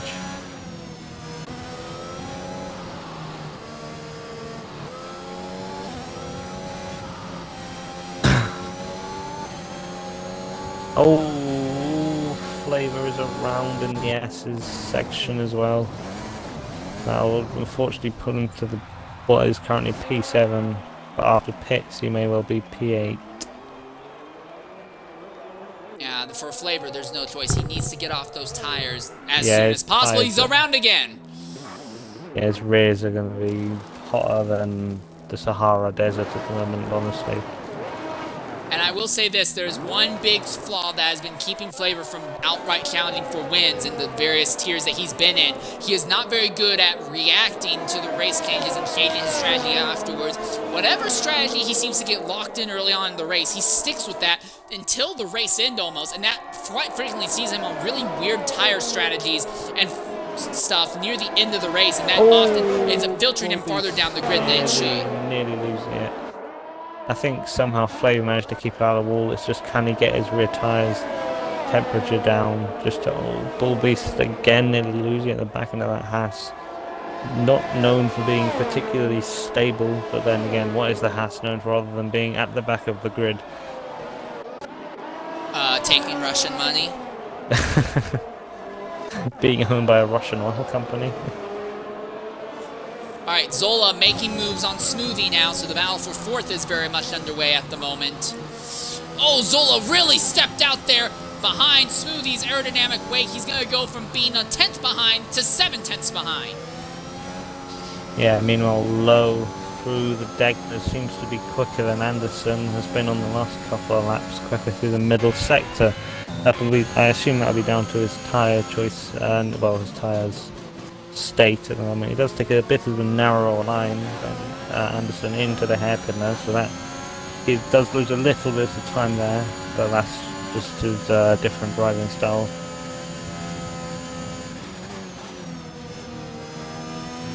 Two of your championship contenders fighting for the win here. Anderson opens up a little bit on Lowe, exiting Spoon, but coming down the straights, Lowe is able to lay hard on the ERS and is able to keep even or actually close a bit on Anderson down them. Yeah, the top speed down that straight was over 10 kilometers an hour quicker for Lowe than it was for Anderson. Anderson reaching over 300. Anderson reaching just over 290. Lowe was reaching over 300 kilometers an hour. I feel like if Lowe wants to get past, he can get past just because of his straight line speed at the moment. Like Anderson staying at 292, meanwhile Lowe going over 310. So very About 10-mile-an-hour difference between Anderson and Lowe at the end of the front straight alone, and that seems to be all that Lowe needs to stay within. Again, Bullbeast. Oh, and Bullbeast is out. That's the exit of Spoon. He would have And now taken. there's only one Haas driver left, and it's Frisbee.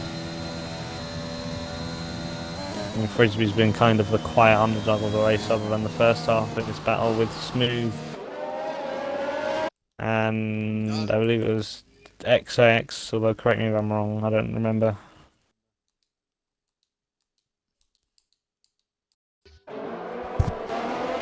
Oh, don't look now. Davis John is closing in on the battle for the lead in the Ferrari. This could make things really interesting because John is on tire life comparable to that of Anderson. Yeah, I feel like he's doing something similar to what Bottas and Perez normally do, saving their tyres and then pushing it a little bit later in the stint, allowing him to have the freshest tyres. Something interesting has changed. Lowe is starting to fall out of potential DRS range of Anderson. He's going to power back in using only ERS down the straight, but Lowe might be struggling a bit now at this point in the event. He's closing in Sector 3, but that time in Sector 2, he actually lost time against Anderson. Yeah, that'll probably be down to his tyres and dirty air. Lowe just went from being 1.1 seconds out to 0.3 seconds out from the exit of Spoon all the way into the braking in turn 1. And Lowe is staying within about a third of a second of Anderson right now through Sector 1, but will he be able to do that in Sector 2? It seems like the Alpine is the weakest in Sector 2. Yeah, that makes sense. The Alpine's back. Anderson into the grass! Yeah, and he was Anderson able just to got save another it. time penalty. I think that's it. Anderson now has 9 seconds of time penalty. Lowe only has 3. I think that's it. I think that's going to give the win to Lowe by default. Yeah, honestly, it looks like Lowe struggling a little bit more with his front end there. Just couldn't get the tyres to bite. Maybe struggling with tyre temps. Tyres are looking a little bit cold on the front. Meanwhile, Lowe's tyres are looking, or rear tyres are on fire at the moment. So yeah, very interesting to see the two drivers, different driving styles and how they affect their different tyres. It looks like this race has fallen back into Lowe's hands, and while he may not be the first driver to cross the line, he has more than enough ERS to stay within DRS range of Anderson, and Anderson is having trouble keeping the car on the track, and it's earned him time penalties in the process. The big factor that Lowe needs to consider right now is Javis Yon. Javis is just a little bit under 2 seconds away from Lowe right now.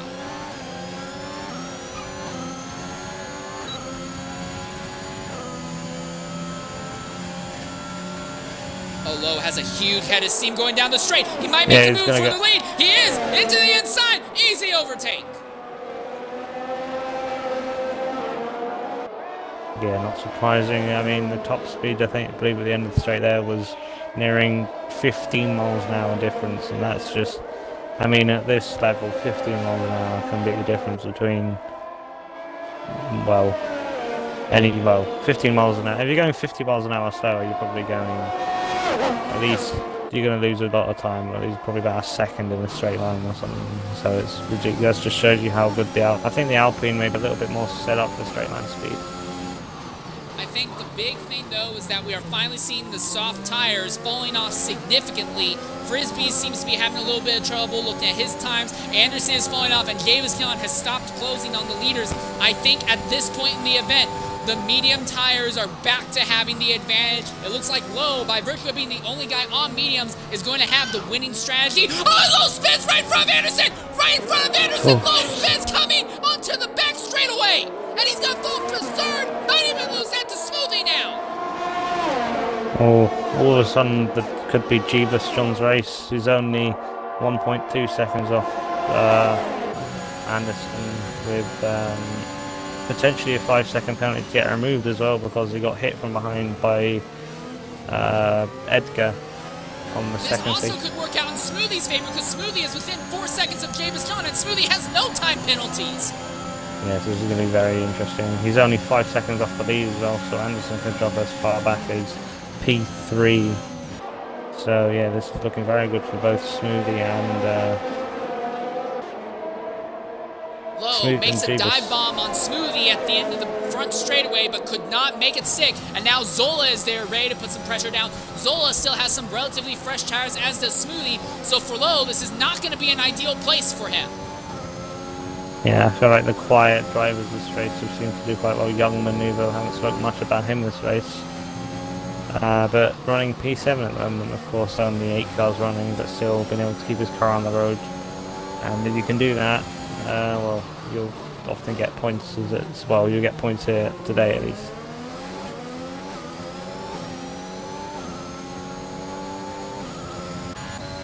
Mr. Anderson needs to open up 4 seconds worth of time over Jay Buskelin. That's assuming that Jay Buskelin doesn't get his time penalty removed right now.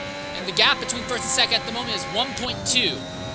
Yeah, I reckon John would be able to get his removed, honestly. I was on board with Edgar at the time, and Edward just completely went back into the back of John, so... But And that happened when the race leader, who was Lowe at the time, elected to back the entire field up under the safety car coming to the green flag. It's a classic trait in American open wheel racing for a leader to force the entire field to come almost down to like 45 miles an hour coming to the green, then shoot out like a cannon. But I think that might be something that we might see get ruled against later in the future of XRL, because almost every single race I've broadcasted, Dev, XRL, X3, X2, I see it happen all the time, and it leads to drivers in the back gain time penalty. Is not going to happen. I imagine sometime in the future we'll see XRL officials changing the protocols for leaders coming to the green flag.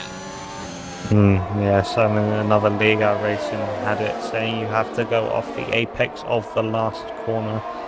So whether that be a small kink like at, I can't think of any comes to mind, or whether it be off Monaco's last corner, you have to go on the apex. Small kink would be Baku. Yeah, something like Baku. You have to go off the apex of the last corner. Yeah, so that makes restarts a lot more predictable, and I'll be honest, it makes restarts a little bit more boring, but certainly a lot safer.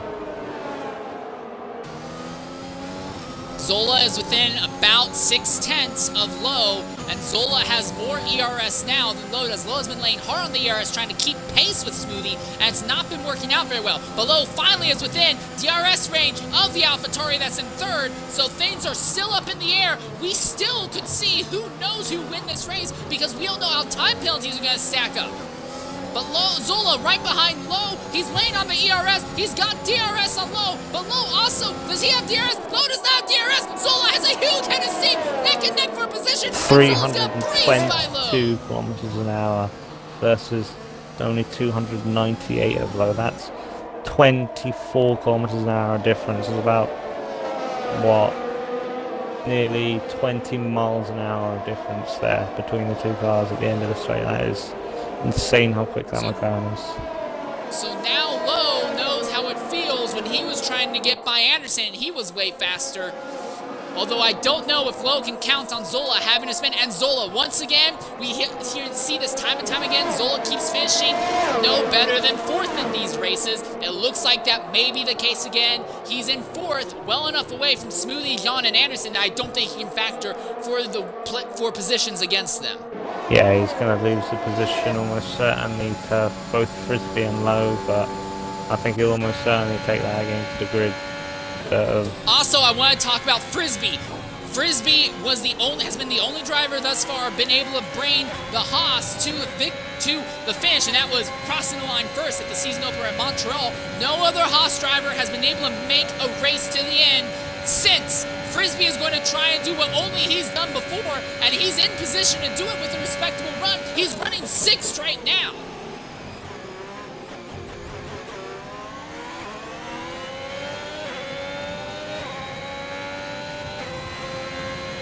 Frisbee is laying hard on the ERS coming out of the corners to try and close in and keep pace with Lowe.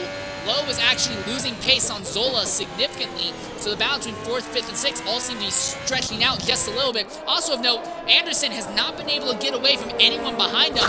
Anderson is just slow enough in Sector 3 that lets other drivers catch up and just keep up with him both through draft and ERS/DRS. I think Anderson is still going to walk out here with a 2nd or 3rd place finish, and considering it's going to keep him over Lowe, that will be very good for him in the championship fight. But I think Anderson at this point, kind of would have wanted to have won this race. If Lowe can find another 7/10 on Anderson, Anderson will drop behind Lowe, so that'll be interesting to see. The problem is Lowe is being held up by Zola, and although Zola is closing on Smoothie, the more and more cars you get held up behind, the harder and harder it is to chase a time delta. So I don't know how much confidence I'm going to have in the ability for people to do that. I'm not saying it can't be done. I'm just saying I would definitely lose a little bit of confidence in that ability. Yeah, fair enough. I mean, last 3 laps. Also, of I the just race. noticed Zola has 9 seconds of penalties. That's not going to help. So Lowe is actually going to end up being back ahead of Zola by race end, irregardless. So right now, it looks like for race win is going to be between Gabascan and Smoothie. And Smoothie has actually fallen more than 5 seconds out from Gabascan right now. So I think it's going to be a Ferrari victory. Yeah, interestingly enough, I've just seen the only driver to have done 1 pit stop this race is actually Anderson, the current driver in the lead. So his strategy is paying off for him. I assume he went from mediums to softs under safety car. And he would have done 23 laps by the end of the race though, so that'll be big, well, not a big ask considering tyres only half in this, but still 23 laps on medium and softs is very impressive. I also want to go ahead and shout Young Maneuver and XRL Flavor.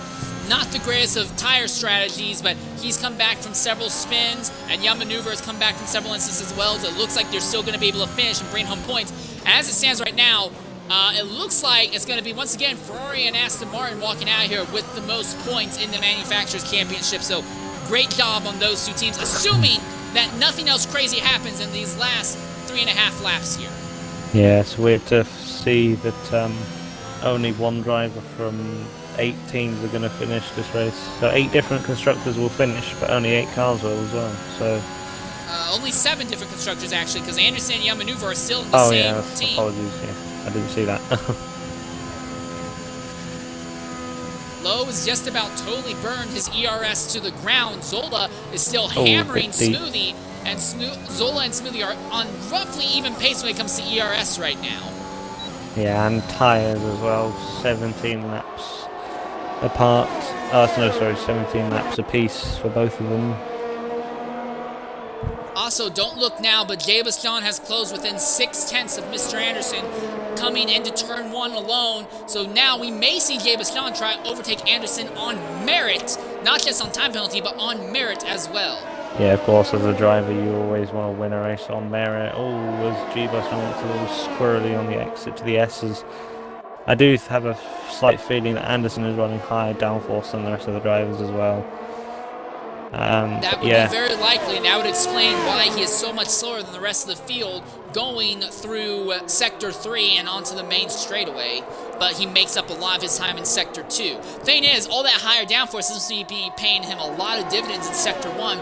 He seems to just hold about even or lose slight amounts in Sector 1 compared to the drivers he's been fighting most of this race. Yeah, that's where it seems to be. Pretty away. Let's watch the delta down the straight, starting at 1.1 seconds. Actually, it's going up a little bit, so maybe... Oh no, there we go, it's coming back down now. Yeah, but this is against a Ferrari, so you can't take it... Well, you have to take it with a pinch of salt.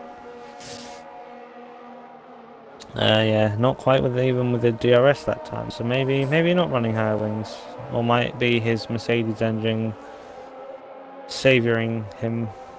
And yeah, he's not got DRS like I said, so he's not going to be able to close in.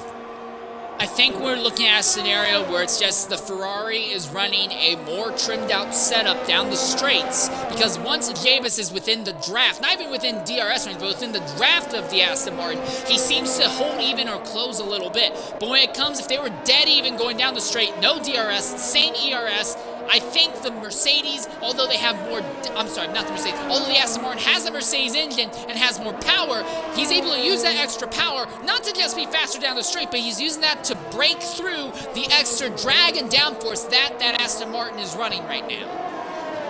Yeah, of course, naturally the Ferrari is the slightly quicker car, as we've seen before. Just a much more planted car than the Aston. The Mercedes and Renault power vehicles seem to be a bit more slippery when you put your foot down, as opposed to the Ferrari and the Honda.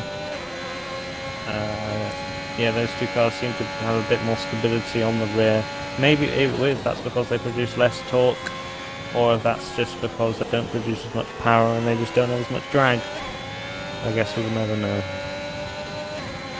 Well, here's something to watch as we're coming down to the white flag here.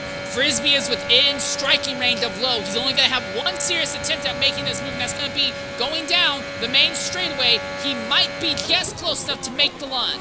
Actually, Zola is closer to Smooth than Lowe is to Frisbee, so it'll be interesting to see, can Zola get P3 on track. He's closing. It's going to be very close if we can get him for the end of the straight. He's going to send it down the inside. He's not quite going to send it down the inside. But he's right there behind. If Smoothie has a little bit of a hiccup in the S's, Zola can capitalize, assuming that Smoothie's hiccup doesn't, block the track in front of him. Yeah. Of course, we've seen this first... Ooh, big twitch from Zola. Yeah, I mean, that might just be like the rear tyres in that first sector are absolutely set alight. As the friction running through them is not only longitudinal but also latitudinal. Whereas the front, well, they can just point whichever direction they want, to be honest. Alright, this is the white flag lap. John has fallen off significantly from Anderson. He's about 2.5 seconds back. But right now, Jabez John only has 5 seconds of time penalties. Anderson has none. So as long as Jabez John is within 4 seconds of Anderson, when they get to the line, he'll still win. Young Maneuvers just set the fastest lap of the day, 131.720. So that will be 1 more point for him. Good job on that car. And we know the Aston Martin has some good speed now. Yeah. He's on the freshest tyres, 8 lap old softs on the grid, so yeah, good lap from him. Coming to the checkered flag, Mr. Anderson. It's not going to be a win, but he should be able to extend his points lead as he comes across the line, and will be a Ferrari victory for Jabez John across the line. Smoothie 25. Well, no, the game says Smoothie was actually close enough to leap over Jabez John at the end. Yeah, so we don't really know who's going to win. Lowe is going to be 4th across the line, Frisbee 5th, Zola 6th, Yamaneuver will be 7th, and Flavor will be 8th. This is going to be a very, very interesting finish post-race because we don't know how Jabez John's 5-second penalty will be treated post-race. I think it's going to get removed, honestly. Like I said, I was on board with Edgar when the incident happened. Basically, Edgar just went into the back of him. Yeah. Well, either way, I will say this. This is one of the reasons I absolutely love Suzuka. It's one of the most fascinating tracks to watch races around. Yeah, it's very... despite the... On paper, it should be absolutely terrible for racing just because of all the high-speed corners, but tonight it's produced an amazing race, some amazing racing. Alright, coming into the party right now is Mr. Anderson. Anderson, go ahead, include your audio. You were the first driver to cross the line, but due to penalty count back, it's not likely you're going to win the race, sadly. But Anderson, the good news is you should be credited with a 3rd place finish post-race. You're going to walk out here extending your points lead over your rivals. What do you have to say about that? Japan sucks. Alright, screw you. I will kick you out of the party. I will not tolerate the Suzuka slander. He was just saying before how if anyone says that Japan is bad, that he will just be... Well, he thinks they're a bit thick up there, No, probably true, but no, I'm pleased. I didn't think I would survive the whole race. I didn't think I'd finish. So I'm quite pleased. The penalties are obviously annoying. Some of them are completely avoidable, but I'm really happy to get third. Alright, I do have to ask, you were running right there behind Lowe in the closing laps, and then coming out of Spoon, going onto the non-DRS straight. Lowe just suddenly went around right in front of you. We were riding on board. I nearly crapped my pants watching that. What about your end? Yeah, I don't know what to think of it though. I was just trying. It just broke really hard and just avoided. So it's unlucky because it was a good race. Japan's also hard to overtake, I think, because it's just that straight at the start and the rest of it's just chaos. So yeah, it's just pure concentration, but it's unlucky. But he had a good race. All right, so now we look to what we believe is Monaco for the next event.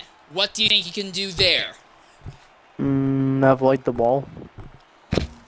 Alright, well, one last question I have to ask. Now that you have 3 straight podium finishes in a row and you continue to extend your points lead, do you think you consider yourself a championship threat now? No. It has to get maybe halfway through and see what it is then. Alright, well, I respect your honesty. Yeah, I'm not going to jump to a conclusion. After 3 races, there's a long way to go. Very much like everyone at the start of the real last season. Yeah. Everyone thought it was a fluke. Yeah. Alright, well, either way, good job on your finish and your great avoidance, Anderson. Might not be a win, but I think you'll take a podium. Yeah, I'll take that. Definitely. Cheers, lads. Alright, now I want to go ahead and talk to Smoothie25. Now, Smoothie, for right now, the game is crediting you with the victory. I don't know how legit that's going to be because Jabaston may get his 5-second penalty removed post-race. Yep. But assuming you did come home with this victory, congratulations. Walk us through the race from your perspective. Yeah, it was pretty tough. The AlphaTauri had some major understeer, a little lack of pace, and towards like 10 laps left, my wheel started to overheat, so that was a little difficult. But had one little incident, but brushed it off, kept it clean. All right, well, your teammate, it was in the AlphaTauri ahead of you for most of the event until getting caught in an instance late and retiring. All the pressure on you at the end, being the only AlphaTauri driver left, did that ever get to you? Nope, not at all. Just gotta focus on my race. I was surprised that Edgar got off.